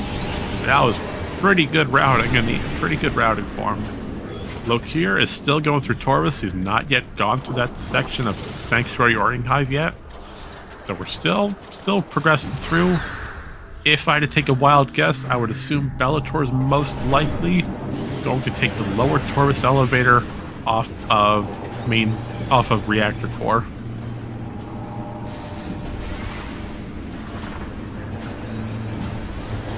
Now that in turn will get us to Training Chamber and get to lower Torvus. That'll clear out for Power Bomb Guardian, but then again, we would still need the upper Torvus, the Light Torvus key, which is still missing.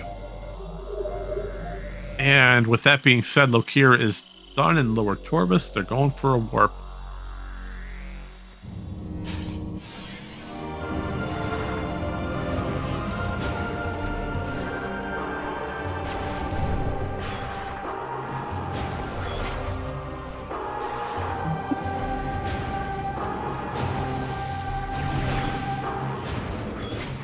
Alright, so it's a matter of where's Lokir thinking of heading. Well, we have Pod W, which didn't appear to be anything useful. We have some Temple Grounds cleanup we can do. Right now, we are missing two Chica keys. But it looks like Lokir's going for some Aegon cleanup. And keep in mind, we still have one Aegon key that's Feeding Pit. So Lokir will have to come back to Aegon, which we're currently heading to. And it's a matter of, does he go to labs first, or do we start clean up from south to north side of Aegon? But Bellator came across another key. That key is our second Chica key. So number 2 is Watch Station Access. Now, it's entirely possible that we need these Chica keys, as it's extremely likely that that's where our Dark Torvus key is.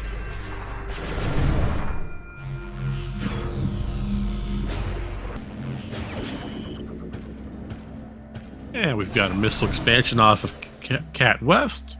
Now, does Bellator go for Torvus, or do we continue looking at Sanctuary? I say, yeah, keep on looking through Sanct. You're still looking for one Torvus key. There's no information on where it could be, and it's not there, so we know it's not here. It could be Sanct Math Station, and that would just be extremely terrible. Meanwhile, Lokir is attempting to get this Aegon key at Mining Station A by using a triple bomb jump into an instant unmorph for a space jump. Unfortunately, he's a little too far back on the platform and keeps sliding off. The biggest part of that trick is the instant unmorph. Once you get that, you're all set for the space jump. That's the second Dark Aegon key. It's entirely possible we might see Lokir go for a Morbus based on where he finds that last Aegon key, which is Junction Site. Yeah, so Junction Site has the last red key. But Lokir, there's a strong possibility we'll see another Morbus play.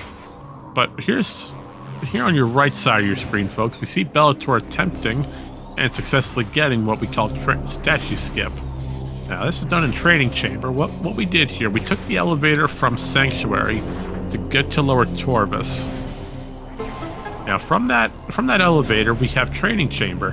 Now, Training Chamber statue is still in its original position. We haven't moved it yet. Well, there was a trick found where if you're on the spider track and you boost while holding a very particular angle on your control stick, usually down and either down left or down right, you're able to go across the shoulders of the statue and roll right into the platform. And we saw Bellator do that just a few seconds ago. I agree. I love doing that trick as well. It's good for routing. Good for routing if you decide to do Sank first and save Torvus for later. Just, if you're going for that trick, make sure you do Torvus Temple first, as going from lower to upper is still locked. And that was harsh to see. Belattor got air underwater first try, and then immediately lost it due to the camera angle. Oh, so that was harsh. Got it first try, then lost it. So what we're attempting to do here is one of my favorite tricks. We call this air underwater. Now, what Belattor is attempting to do, we're trying to morph the same frame Samus enters a body of water, and Lokir just got baited on Dark Oasis. Now, with air underwater, if we morph the same frame we enter a body of water, the game puts us into two different states. Number one, it considers us still to be underwater. We still get that sluggish movement. But then again, it also considers us to be on land, so it allows a screw attack to be registered and inputted. But because of that, we're able to screw attack across Hydro Dynamo Station and save us from going all the way through Gathering Hall, through the transit tunnels, and we can just raise the station without going anywhere. This is especially useful since you don't have gravity boost and you need to move underwater. And Lokir is eventually going to stumble into Feeding Pit, where Bellator's going to see the information for dungeon. Now that is extremely showing that it could be a key for the STK, but we here know that it's just the red key for Cheka. Either way, it's going to be extremely useful for Belattor. But now we see another trick being done. What we're trying to do, we're trying to break into that portal. You see it's locked by a big old gate. We attempt, many props to Belattor for at least attempting it. If you, on the left side of that portal, or in this case the right side, if you're facing it, it's on the right side. Underneath that grate, there is no collision. You can just walk right through it. So Belattor attempted to screw attack bonk right underneath that platform and bonk backwards onto the portal itself. But thankfully the way to lower it is here on light Torvus, so we're good.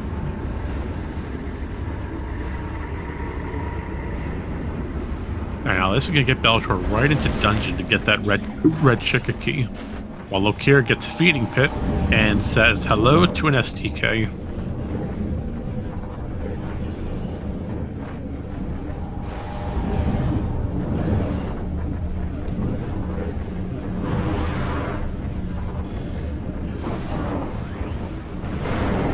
There's the Torvus key. Now keep in mind we are still missing one key. There is one Dark Torvus key which has not yet been located, and that could be practically anywhere. And the only importance is if we don't find the other Dark Torvus key, or the Dark Torvus Sky Temple key. Now going through what we've already done, there's not many locations where it could be at. We've done Boost Guardian, we've done Under Transit 1, we've seen Grapple Guardian, we've seen all three sections of Under Temple. So I would say, yeah, it's 95% confirmed that Cheka has the last SDK that we need for Dark Torvus. So now that begs the question, where's the last Cheka key? Where is that hiding? Is it hiding in Sanctuary on Watch Station? Or is it hiding somewhere on Quadraxis, for example? Who knows? It's a complete mystery. And that's what makes the fun of Week 4. We're unable to get the guaranteed information for the red key locations. As in every other preset, there is a translator color guaranteed to give us the region for each temple boss. But now Lokir's coming across Junction Site, and this holds the last Aegon key. So now I believe it's a possibility Lokir is going to go for the same thing Belattor did and get baited into. No, we can't get baited. Nope.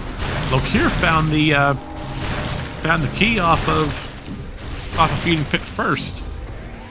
Oh, Lokir, why did you do it as well? You just destroyed the Lightbringer. All right, so both runners have destroyed the Lightbringer today. That's not nice at all. Oh, that poor Lightbringer.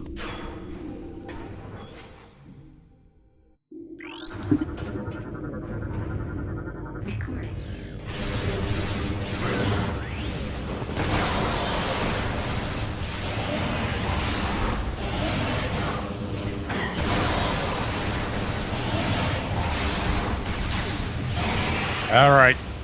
So unfortunately, I'm sorry everyone, but we have no Lightbringers today. Both winners have decided to push him off the bridge. That's not nice at all. Those Lightbringers haven't done any harm. They bring us joy. But nope, Lokir is going for Morbus. So here we see a double boss fight. Never mind, Grapple Guardian's been defeated. You want more Morbus fight music? Yeah, I think we want some more fight music. Let's go ahead and put that on. Why not?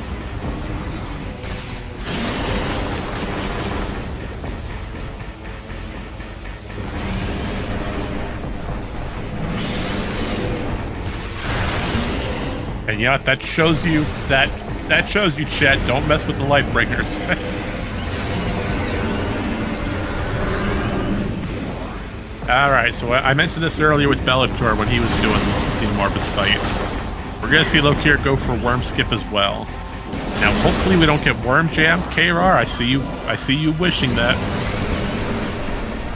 But we're going to try to damage fast enough. Yes, we do. No Worm Jam today. Or at least not for the second phase. We're going to damage both worms at the same time. We're going to boost across, lay a bomb in both of them. If we're fast enough, yes, we are. You know you've done successfully when A, the cutscene doesn't play, and B, both worms flash red. If both worms are flashing red at the same time, then we know we've got it.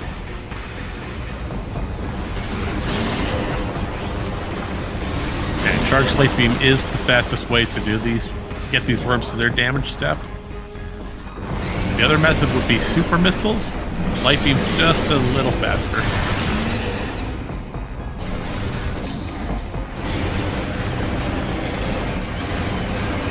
Alright, now as Lokir reps up a Morbus, we're going to see the missile expansion, and Belattor is going for Power Bomb Guard. Now, if you feed a Morbus a Power Bomb, unfortunately, correct me if I'm wrong, I believe it doesn't do anything. I don't believe a Morbus is able to be damaged by Power Bombs.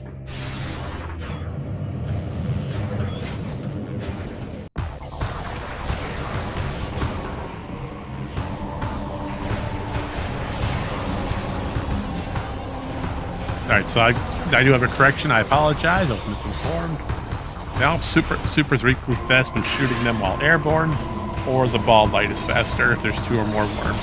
Alright, yeah, you know what? I appreciate that information. See, even I learn something new every day. Look at that. This game keeps bringing surprises. Alright, so Lokir's all done in Dark Aegon. We don't ever have to return to that location. Now we're just going to go ahead and clear out Torvus. We're going to go through Sanctuary. The biggest thing for both runners right now is Torvus keys. We have to find the Chica key so that we can get the Sky Temple key off of that location. Now the only problem is that we have no information and we have to guess where they are. Oh, Belattor, don't roll past that STK now. You need those.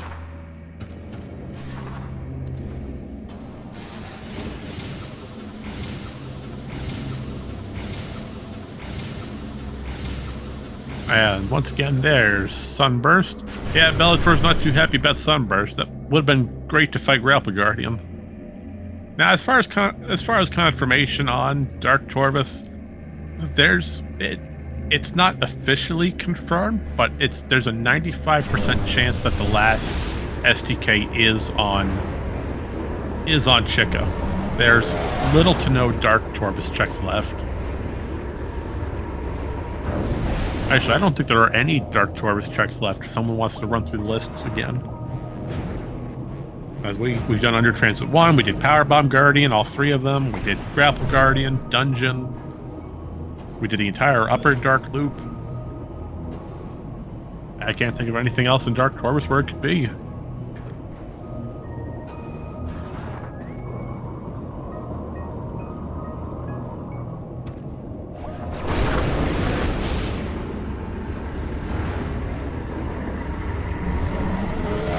But here we're going to see some new areas being done. We're back at Aegon. We're going to clear out the mine shaft loop. There's 3 item checks down here that we haven't checked yet, and it looks like the first check was just light ammo, so we're gonna skip that one. Now we're gonna go to mining station B and storage A, and hope that one of these 2 has a Torvus key.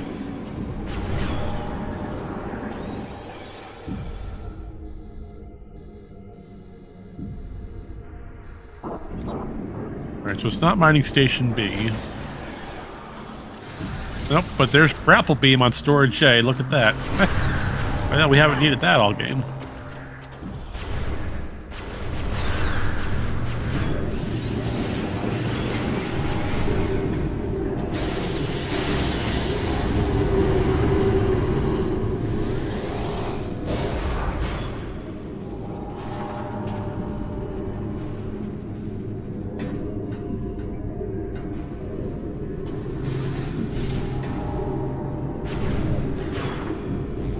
So with that being said, looks like Aegon does not have the answer we're looking for.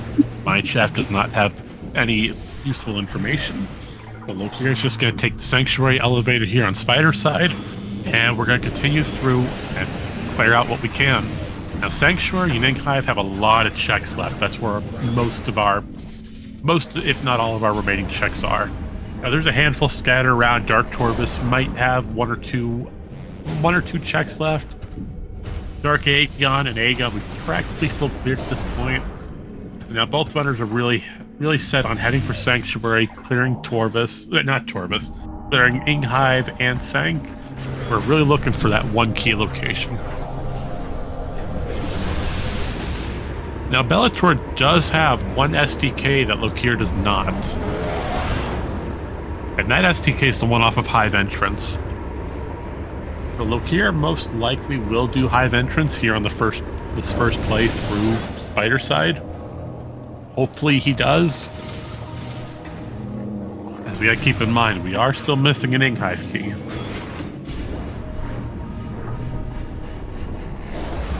As far as Belattor goes, looks like we're trying to check the transit tunnels. Doesn't appear to be here. We're gonna take a second peek at it. If we move just fast enough, we can barely see it. Unfortunately, I couldn't see what it was.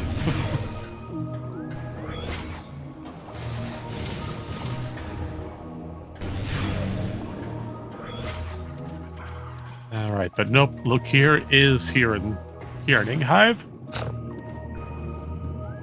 And they are going for Hive Entrance. All right, so this will get Lokir that missing STK that Belattor got first.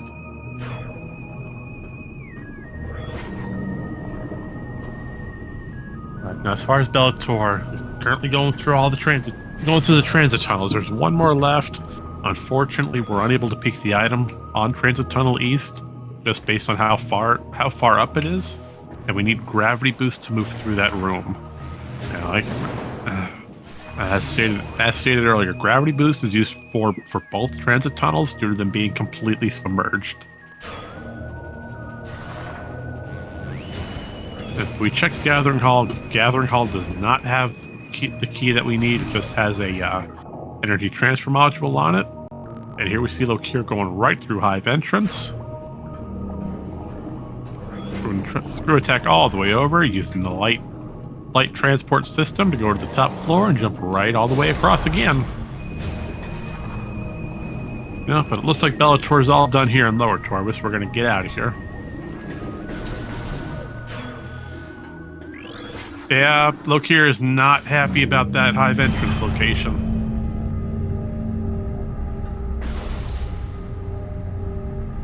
Yeah, we were talking earlier about cursed locations for items.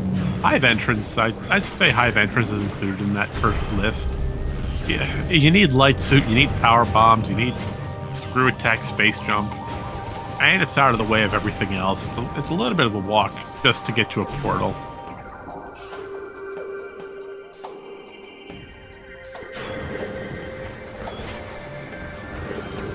But while we're talking on this, as both runners continue through different areas, finding Torvus keys, I want to touch up on the music. You know, music tends to get overshadowed a lot in games, but I think Echoes does have a beautiful soundtrack. And yes, it is possible that an STK in the transit tunnel. Yes, it is entirely possible that the light Torvus key is in the transit tunnel.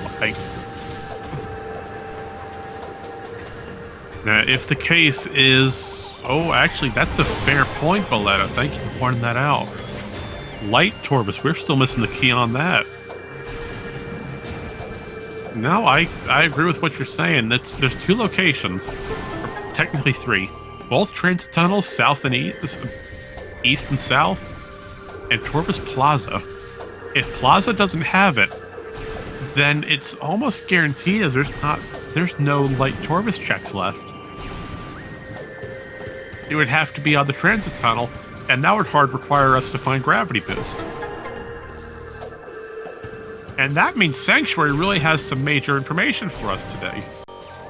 So Sanctuary's got to have either Gravity Boost and the Torvus key that we're looking for.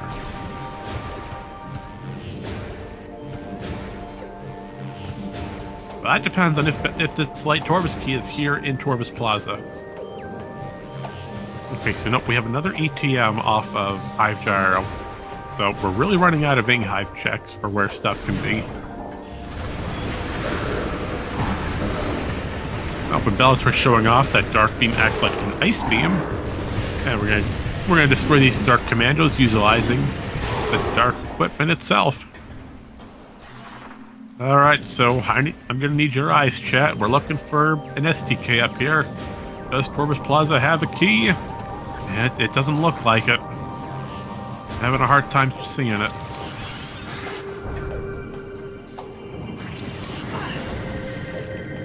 No, it is not the key. Okay, Torvus Plaza does not have the STK we need. That's really bad. And now we see the list for Torvus. We have Gathering Hall, which is still unchecked, but we did peek it. That's an ATM as well. And we have Torvus Temple Access, but we saw earlier that was just a beam ammo expansion. So I want to say that at this current point, it is confirmed we are nowhere near go mode. Go mode for both runners is locked behind two items: a final Chicka key and a Gravity Boost, of all things. And it could be on FTA. We haven't checked that location yet. That's all the way back in Temple Grounds, but that's a one-stop check. As in, it's isolated, and there's nothing else really around it that we can check. Oh no, I take that back. We still have Grand Wind Chamber and Wind Chamber Gateway. We're yet to check that location.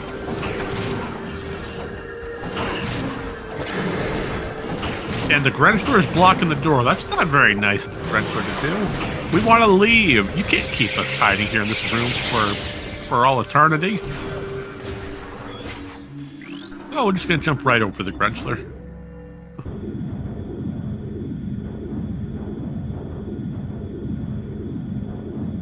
And beautiful puzzle by Lokir on the main gyro puzzle.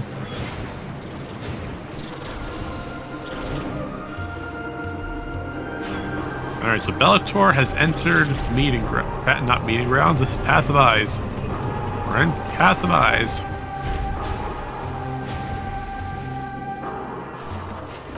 Now we're gonna use this to go check the three checks we said before: FTA, Grand Wind Chamber, and Wind Chamber Gateway. As far as Cannonball goes, Cannonball was on. Let me check my notes here.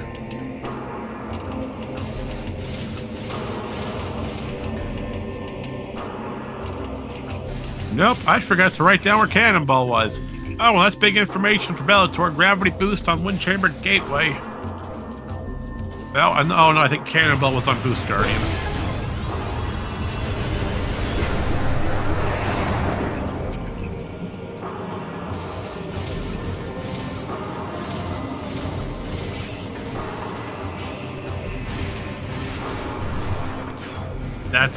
That's going to be huge information for Belattor.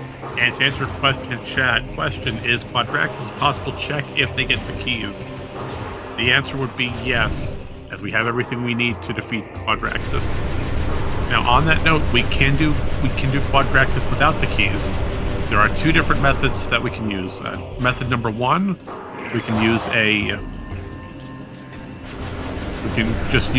bomb space jump over the gate itself. Or number two, if we find Annihilator Beam, which we started with, there's a second entrance into Quadraxis, which is just an Annihilator tunnel. Now we saw Belattor peek what FTA. No, I don't think he did. I don't think we peeked FTA. I think we're going to check Grand Wind Chamber. That just got expansion. Oh no, Lokir is going for Spider Guardian.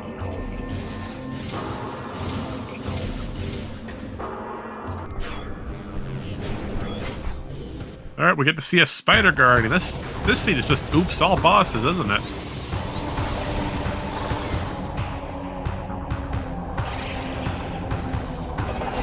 Now, I would assume Bellator's probably gonna go right back for Torbus soon, but no, we're gonna check FTA first. Oh, that's why we didn't have a power bomb. We didn't have a power bomb to open the door. We had to go back and get one.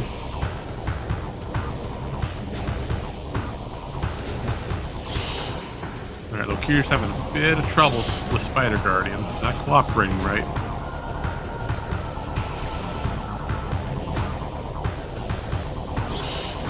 Oh, and just missed it.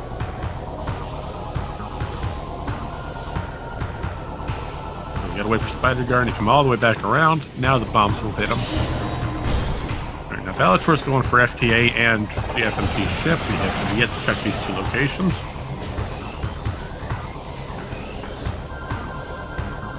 So does FTA have the key that we're looking for today? Well, we're about to find out.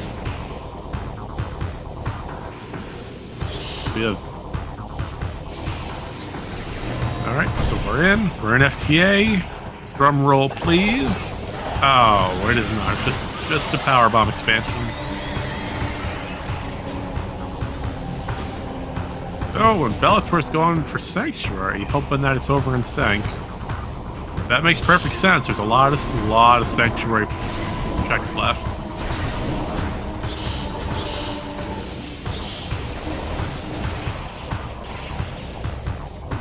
Now, another fun fact: we see Lokir fighting Spider Guardian. Oh, here's a nifty little thing that Randomizer does. If you ever have power bombs and you're doing the Spider Guardian fight, you can drop a power bomb and instantly get Spider Guardian to the green phase, where you can activate the Morph Ball slots. And the one that Bellator has that Lokir does not is Watch Station Access. That is the one that Bellator has that Lokir doesn't.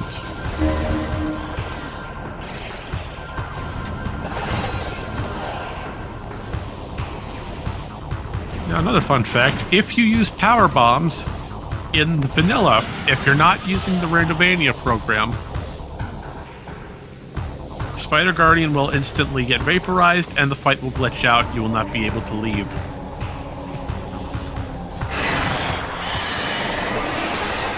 This fight gets instantly bugged. It's very similar to the Amorbus soft lock.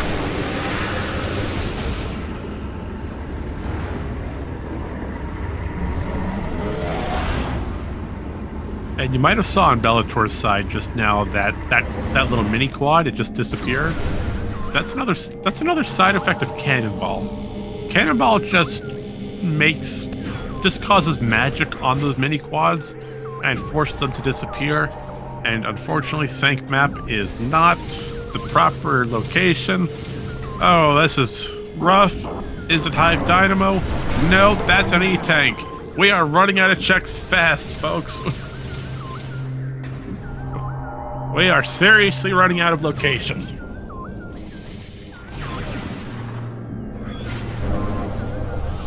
At this point, I'm betting it's going to be on Quadraxis.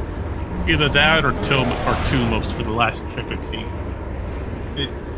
This race really comes down to who finds the last Chica key and who finds the Light Torvis key. Now, I do believe Belattor is in a slight lead, based solely on the fact that he has Gravity Boost. Now, Gravity Boost was all the way in Wind Chamber Gateway. Lokir has not gone to that side of Temple Grounds yet. So this all comes down to Bellator's routing in Sanctuary and Lokir's routing back to Temple Grounds.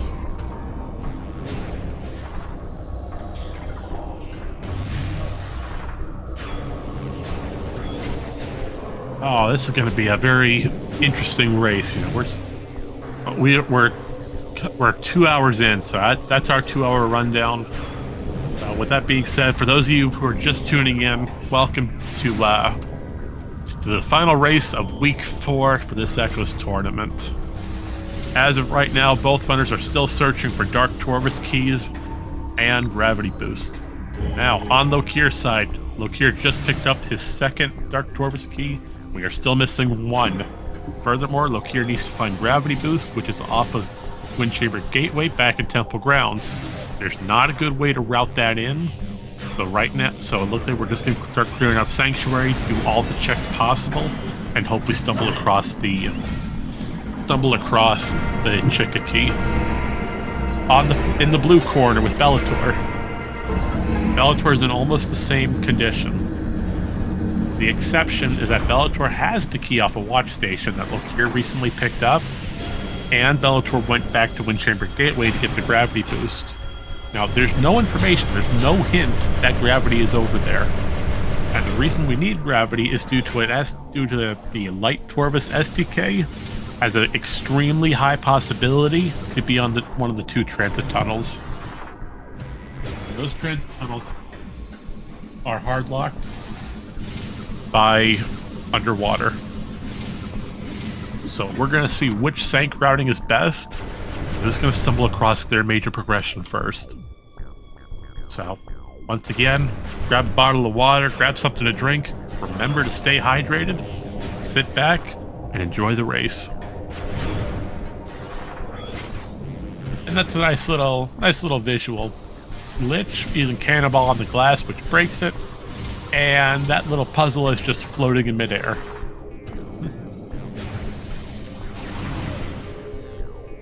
Yes, it is entirely possible that Airy has one of the progressions left on it.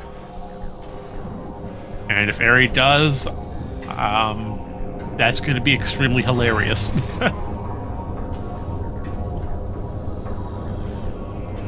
Yes, Lokir still has Cannonball.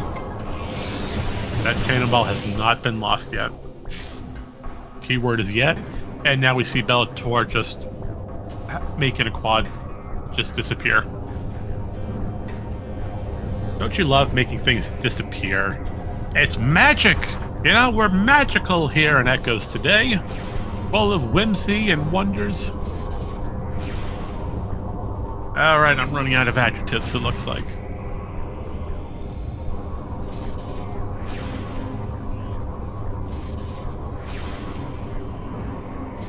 Alright, so now we're gonna go say hi to our good buddy Lokir. Lokir has a missile, so we're just gonna walk right out. I'm sorry, we are not going to see the words of Lokir today.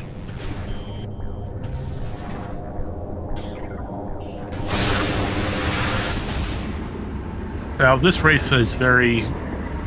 I'm running out of words here to describe it. We're quickly running out of locations that we can do outside of bosses.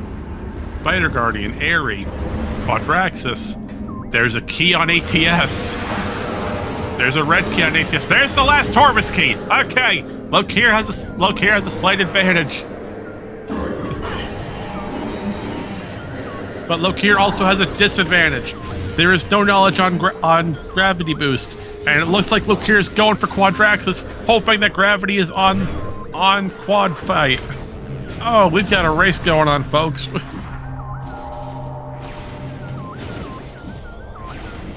Get ready to see a Quadraxis battle. This is, unfortunately, this is going to cost major time for Lokir. Belattor already has gravity boost, so once Belattor goes to ATS and gets that red key, that's going to push Belattor right for Torvus. Oh, this is going to be huge. Huge information. Yeah, big break for Belattor.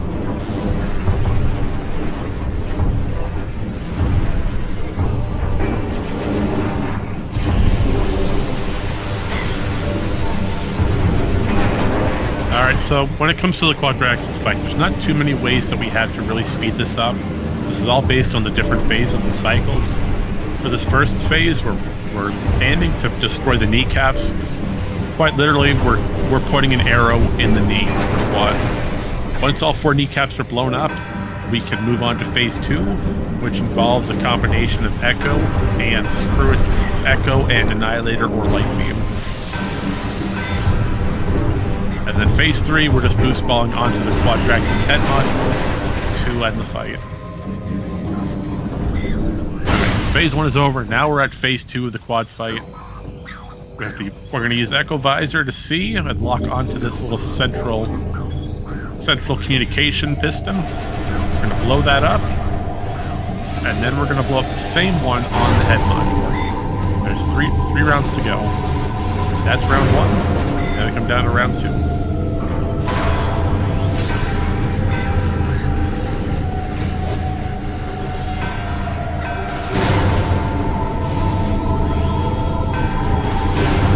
Round 2 has been finished. Now it's round 3. Belattor sees the red key. He's going for it. He's got the Dark Torvus key. All right. Belattor is set. Belattor is officially in go mode to get the last keys. He has all the equipment needed. Now, phase 3 for Quadraxis. We stun the head with Charged Light Beam. Then we boost onto it and use a bomb in one of the 2 bomb slots. We do this twice to both bomb slots, and then the fight is over. Oh, and so close to falling off. But we managed to save it.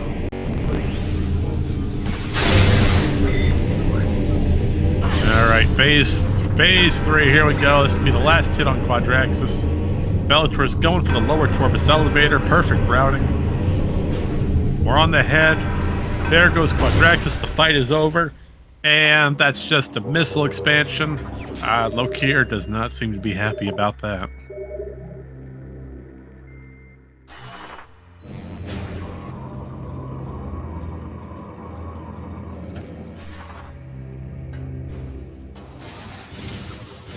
Oh, this is sad. Oh, but it looks like Lokir is going to return the sanctuary at the Hive Energy. We could be seeing a Tumos play, folks. That's smart. You know, you're here in quad. You have no information on gravity, so it is a well-logic check. Return the energy now. Save warp, then go right for do what you can in Temple Grounds. Now the good part about this. Hello, Cestrion. And for those of you in chat, you can say hello to the person who generated today's race. Cestrion, my friend, we are currently looking for gravity boost. That is the last thing Lokir needs, is gravity boost, because the STK in Light Torvus is here in the transit tunnel. Gravity boost, my friend, is off a Wind Chamber Gateway. All the way back in Temple Grounds. Yeah, oh no, that defines everything. Oh no.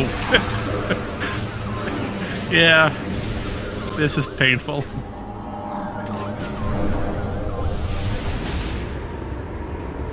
Bella is in go mode. Echo is not required. The only thing we have left is doing Chica.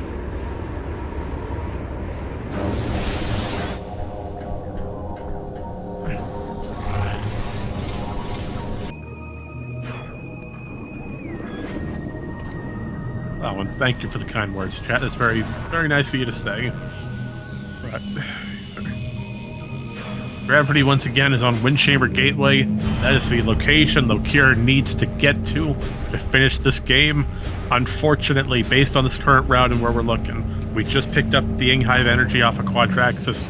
We're returning it here to Olir, taking a save warp at a nearby save station, and then we're going to go back to landing site and hope. Now it's a matter of on the way to excuse me.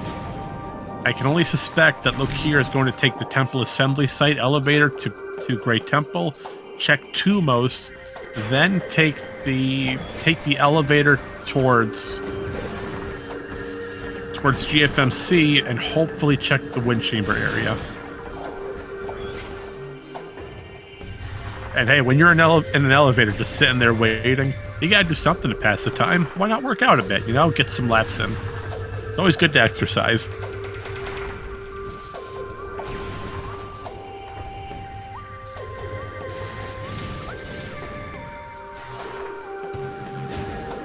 Yeah, but right now you see Belattor moving through abandoned work site. He's going straight for this portal here on Forgotten Bridge. This is going to send us right for Chica, and we're going to find the last STK hiding on this wonderful boss. Now, here's the good part. As we're coming up to Chica, we might as well run down something important. Now, with the Chica larva fight, there's not too many ways to really speed it up. We are going to attempt to get a scan off on Chica, scan the larva, and that will allow us to lock onto its weak point to deal massive damage. Now, when it comes to Chica adults, some of you may know what I'm about to say, some may be a little curious. Well, Belattor still has Cannonball. Remember, we picked that up earlier off of Boost Guardian. Now, Cannonball, I mentioned, has the third state. It deals 500,000 hit points of damage per frame against affected enemies. It just so happens that Chica Adult has a hitbox for Cannonball. It's extremely vulnerable to Cannonball. And because of that, when we enter the adult phase, if we just tap Chica Adult with the said Cannonball, the entire fight just ends. It's over.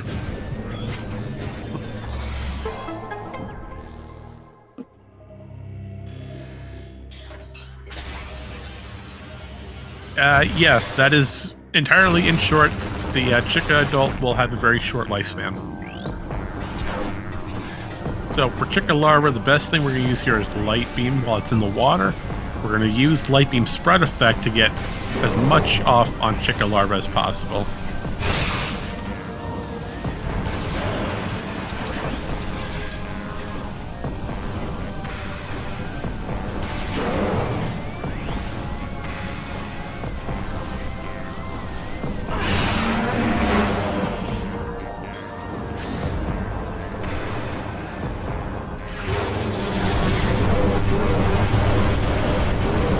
Alright, now we're just going to spam the ever-living heck out of our Annihilator Beam. We're just going to keep using it due to all that unlimited beam ammo and deal massive damage to Chica Larva.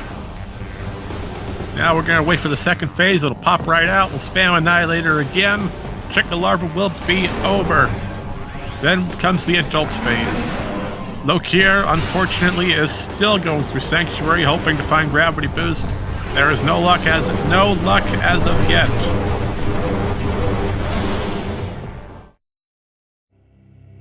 Most likely, Lokir is going for the Sync entrance elevator. As we saw a Sync map play earlier. But here's Chica Adult. Oh, did Belattor lose? Did Belattor lose Cannonball? Oh, Belattor must have lost Cannonball earlier. Oh no, we gotta see the entire adult fight.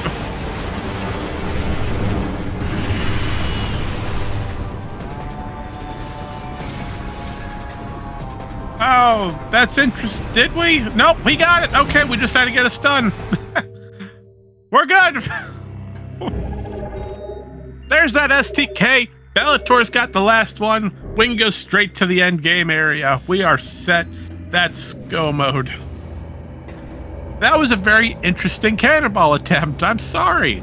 I've never seen that happen before. Well, we're going to be sure to bring that up to post-game commentary, though.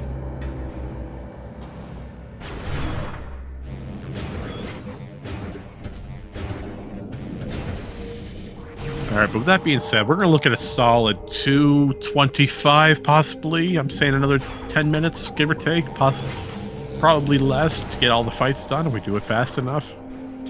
As we got to take... Thankfully, there's a save station here in Dark Dwarves right outside the Chica Arena. Alright, so Lokir is back in Temple Grounds. We're going through, we're checking everything we can.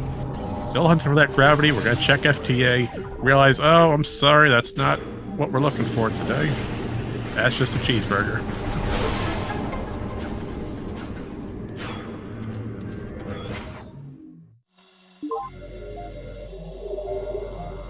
Alright, now Belattor's just taking the save warp. Yes, Lokir is going to Grand Wind Chamber. We're going for the Wind Chamber loop. Hey, we're going to come across that gravity boost. Unfortunately, due to all the time in Sank, this just cost Lokir the biggest route difference here. Belattor went for Temple Grounds extremely early and came across it. That's what saved all this time, as Lokir was going through Sanctuary. It gave Belattor a huge opportunity to catch up and make time. Oh, this is a rough finale match for week 4. Yep, there's that gravity boost, Lokir. We see the shots of anger coming off. I'm sorry. And oh, I don't believe Lokir opened the light block over on Path of Eyes, so Lokir's not able to take the short way around. We have to take the long method. Unless we go back through Sank and use the Lower Torvus elevator off of Vault.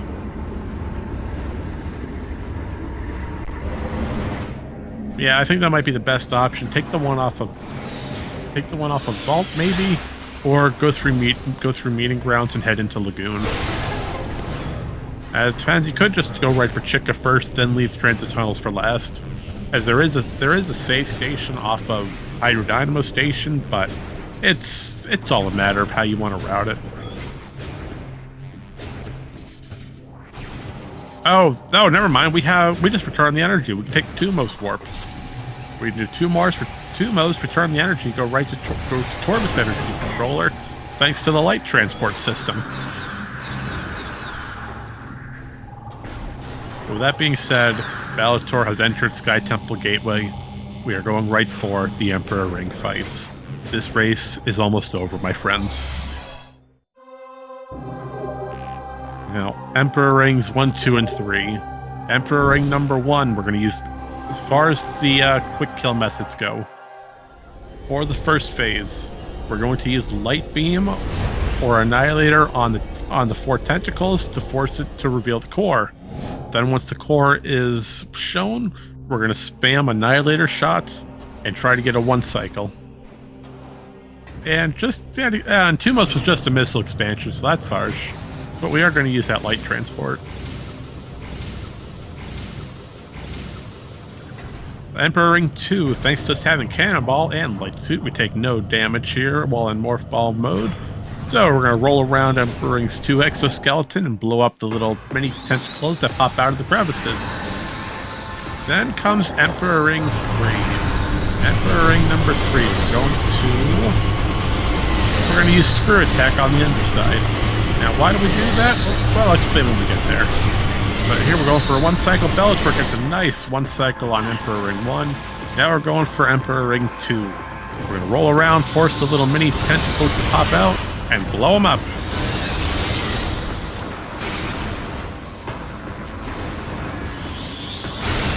Then we're going to come into Emperor Ring 3.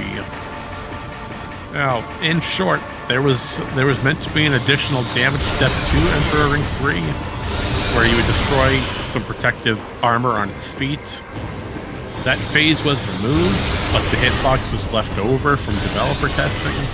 So because of that, if we aim our Screw Attack for the feet and ankle area, roughly the underside, but more closer towards the feet, we can deal massive damage with Screw Attack. As we see just now, we over 75% of the health is gone.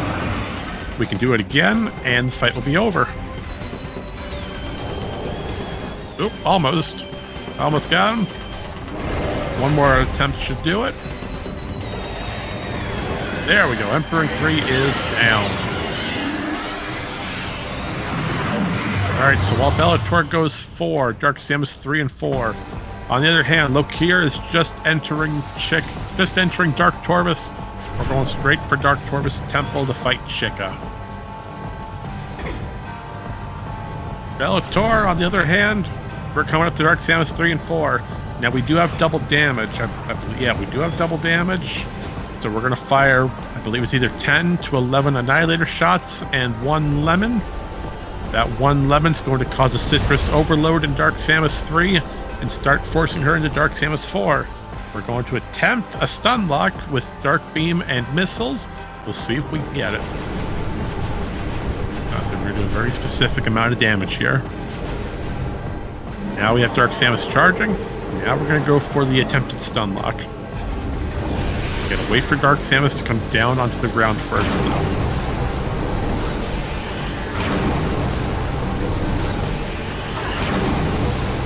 So 12 Annihilator plus 2 uncharged power. Alright. Alright, so we got Screw Attack. Nice damage with Screw Attack. Dude, where's Dark Samus at? Where is she? Oh, darn. All the way over there? Well, that's a center. Is it? No, it's not. Nope, we don't have enough damage on there yet. Nope, no, not enough damage. I miscalculated. So now we got the stun lock going. We're firing missiles. Every time we fire a missile at Dark Samus, it forces her to raise that little phazon shield. And when that phazon shield goes down, there's a few frame window where we can input damage on her. And we see that stun lock going on. Dark Visor is tremendous during this, so we can always see where she is. So we're going for it. We've got a nice stun lock going. Great rhythm. We're going to keep firing missiles and Dark Beam. We got plenty of missiles. We got 65 to go. Keep on moving. Almost there. And that's time. That's a time of 2:20:47 with a confirmed forfeit from Lokir. So please bear with me momentarily while we get the bot to send out the invites. We'll take a little bit of time. But while this is happening, if anyone in chat has any questions, comments, concerns, or inquiries, anything they'd like to bring up to either of the runners or our tournament organizer, Cestrion, for today's race, please post them down below and we'll get to them as soon as possible. But right now, we're just waiting on this bot to catch up to us. Taking a little bit of time. All right, there we go. We got one half of it. All right, that's stage 2. We should have them in here momentarily. That was a good race. And I hope everyone at home had a good time watching that, as I sure did. But with that being said, welcome, Lokir. And we're just waiting on Bellator to get that invite sent. Hopefully it went through properly. Hopefully.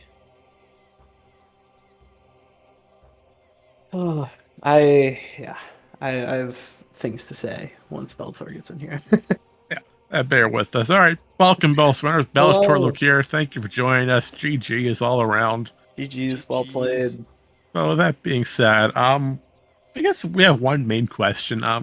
What are your initial thoughts on today? What would you like to say?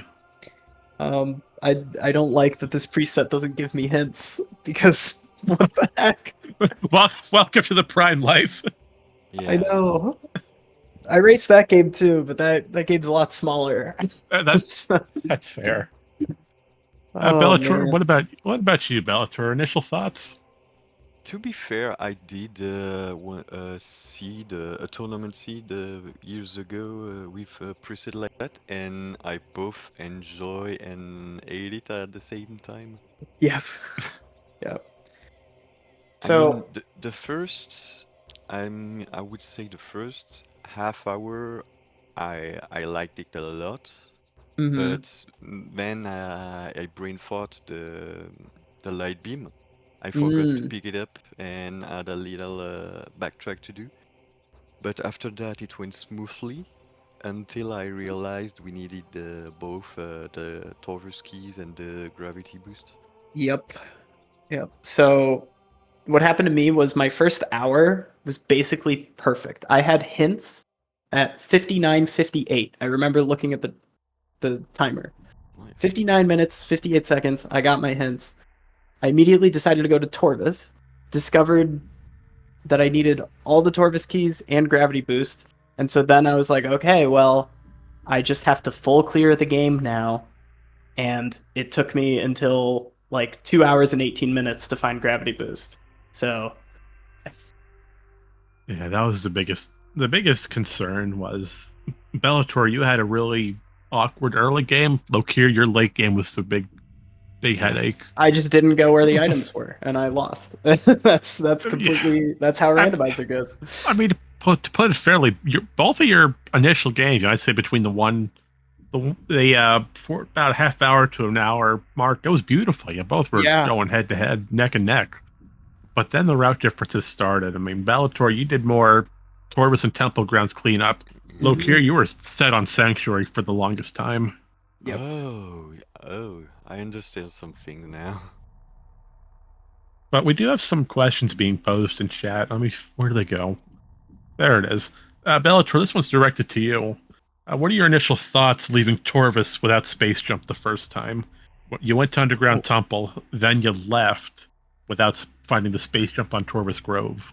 I was a bit lost because I forgot about the light beam, but I was also at the same time hoping for a very awkward space jump location. It was a really bizarre situation. Yeah, well, it was painful to watch going to Underground Temple. Then you went and got your light beam. Then you checked almost every other accessible light beam location before going back to Grove. Yeah. You found a lot of good equipment beforehand. You found your screw attack off the Sank entrance fairly early. And then we finally came across Space Jump. Yeah, and the all of Combat Mastery puzzle was I always hate this puzzle. Even when I was a teenager, I hated it. I hated it so much. Oh, did you do that without space jump? Yes. Oh no. On the bright side, you both did find seekers off of communication area relatively fast. That aided Hall of. Yeah, that felt good. Aided a little bit. But as far as the puzzle goes, Hall of Combat Mastery, no one likes it. Yeah. That one sucks. Yeah. Oh, there's a second one for you, Bellator, from Draconif. In Trading Chamber, if you hold towards the ledge by the door, you can unmorph instead of bomb jumping. Training Chamber. I think I'm more rusty on my room name. It's the one with the statue? Backward statue skip with the boost ball and the spider track. Yeah, but to be fair, I think that has been maybe years since I was stuck on top of the statue. Usually it's either I first ride it and then go all the way across smoothly, or it took me 2-3 minutes. But I think it's been very long since I was stuck on top of the statue, so it was bizarre. Oh, so the door for exiting Trading Chamber. Oh yeah, that's one. Yeah.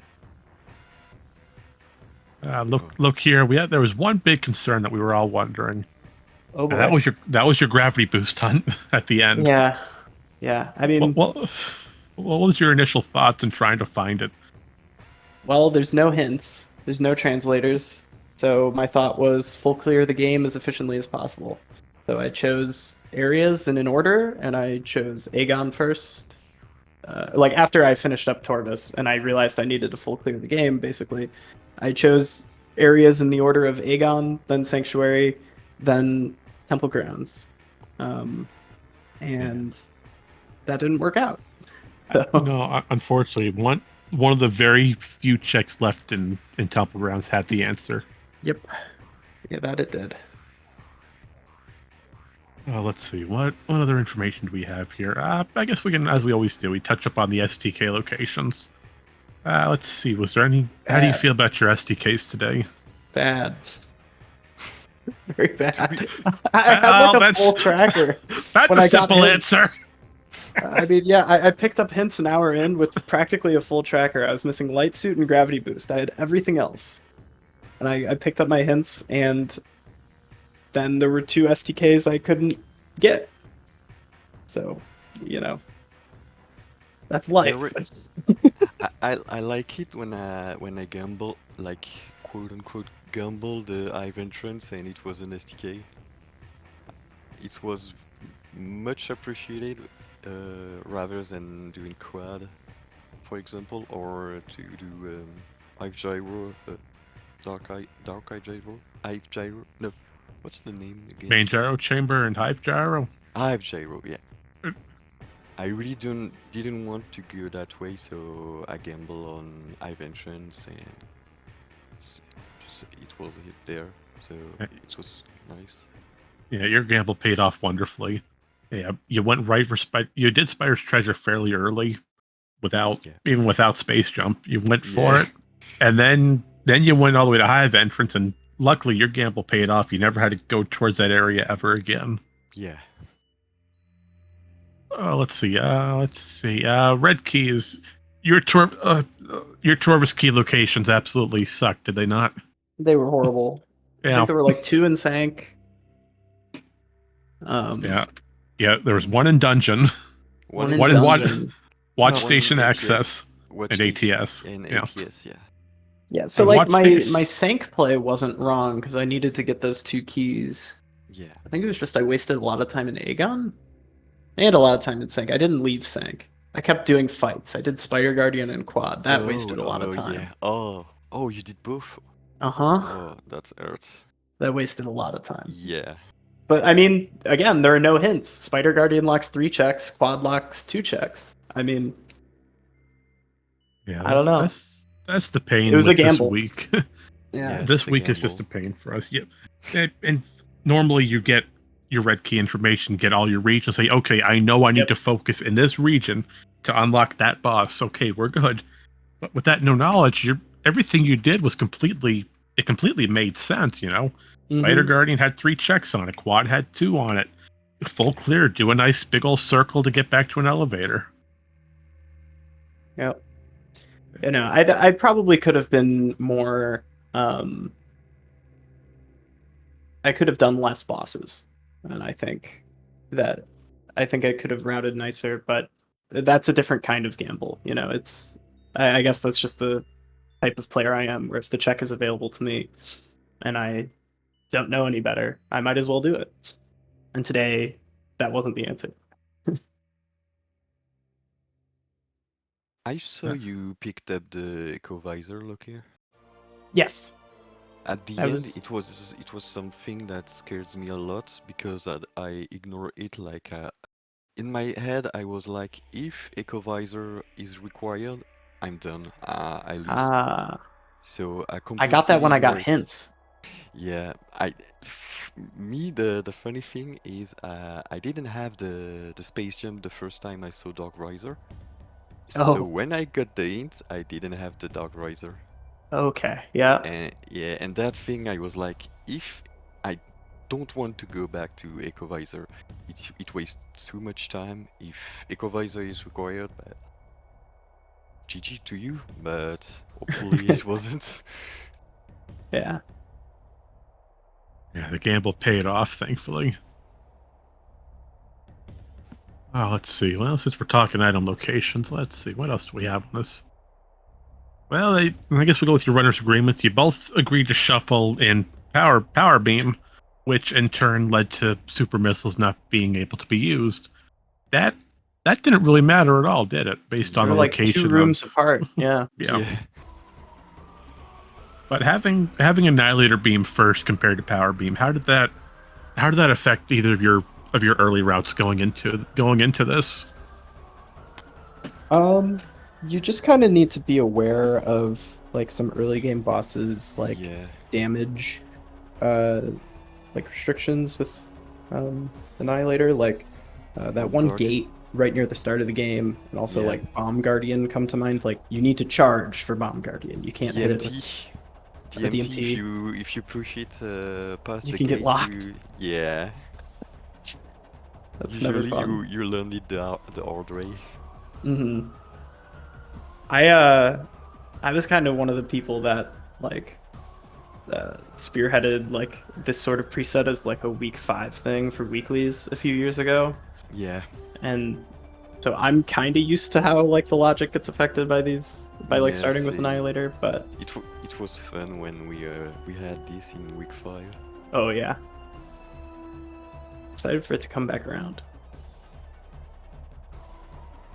So it's just been a big old headache overall. It was awkward early game, great middle of the road, and then late game just had all the headaches. Yep. Trying to find that one Torvis key. You're going all over the place. Oh, a red key here, red key there.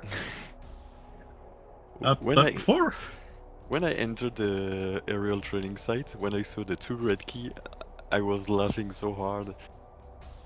Like, if it was 2 in IFK side by side, I will lose my mind. Because I needed just one red key. If it wasn't one, at least one of the 2 item wasn't the Torvis key. It would have been so unlucky. since we're on the topic of red keys, you both got. I don't want to say baited, but Amorbus was a very interesting play. Oh yeah. I again, I was just in full clear mode, and I was like, all right, well, I'm here. I'm not coming back. Yeah. You had that red key on Junction Site. It was the last Aegon key. You were already in Dark Aegon in the appropriate area, so. Yep. I mean, Amorbus itself isn't a terribly long fight. It depends if you have some equipment to make it faster. Mm-hmm. Like if you don't have super missiles or light beam, seekers can be tricky for some player to use on Amorbus. But if you have like just your power beam, it's really long to do. Like you have to alternate to shoot missiles or charge shots.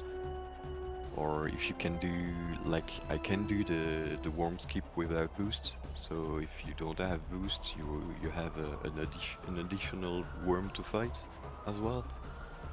So I think depending on your equipment, it could be somewhat bad, I would say. That Yeah, makes sense. we were loaded. The good thing about, at least the good thing on the sea, you both found bombs right off the bat over in Umos. Yeah. Mm-hmm. Yeah, I was very happy about that. My routing gets really screwed up without bombs. I try to do things that I definitely can't do. But didn't have to deal with that today.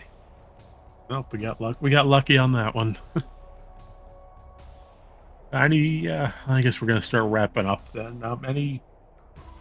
Anything else you two like to comment on during this race? Maybe something you want to say to Cestrion or Jay for making this nonsense along with them. Cestrion Y. That's all I Cestrion gotta Y.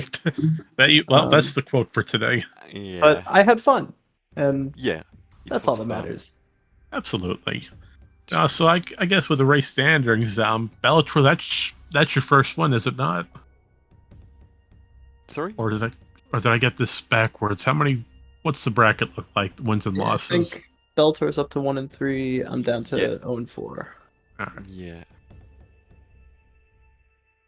But either way, it was a great game. We all had fun watching. It was a lot of laughter, a lot of fun. It's gonna make for a good rewatch later on. Absolutely. For sure. With that being said, I think we're coming up shortly on time here. Is there anything else that's on your mind? Anything else you'd like to comment on or say? Any questions, concerns, inquiries from either of you? I'm just happy at least I won a single match. But GG's. Well played. GG. Don't worry, Lokir. You still got next week to go for it. Oh yeah. Oh yeah.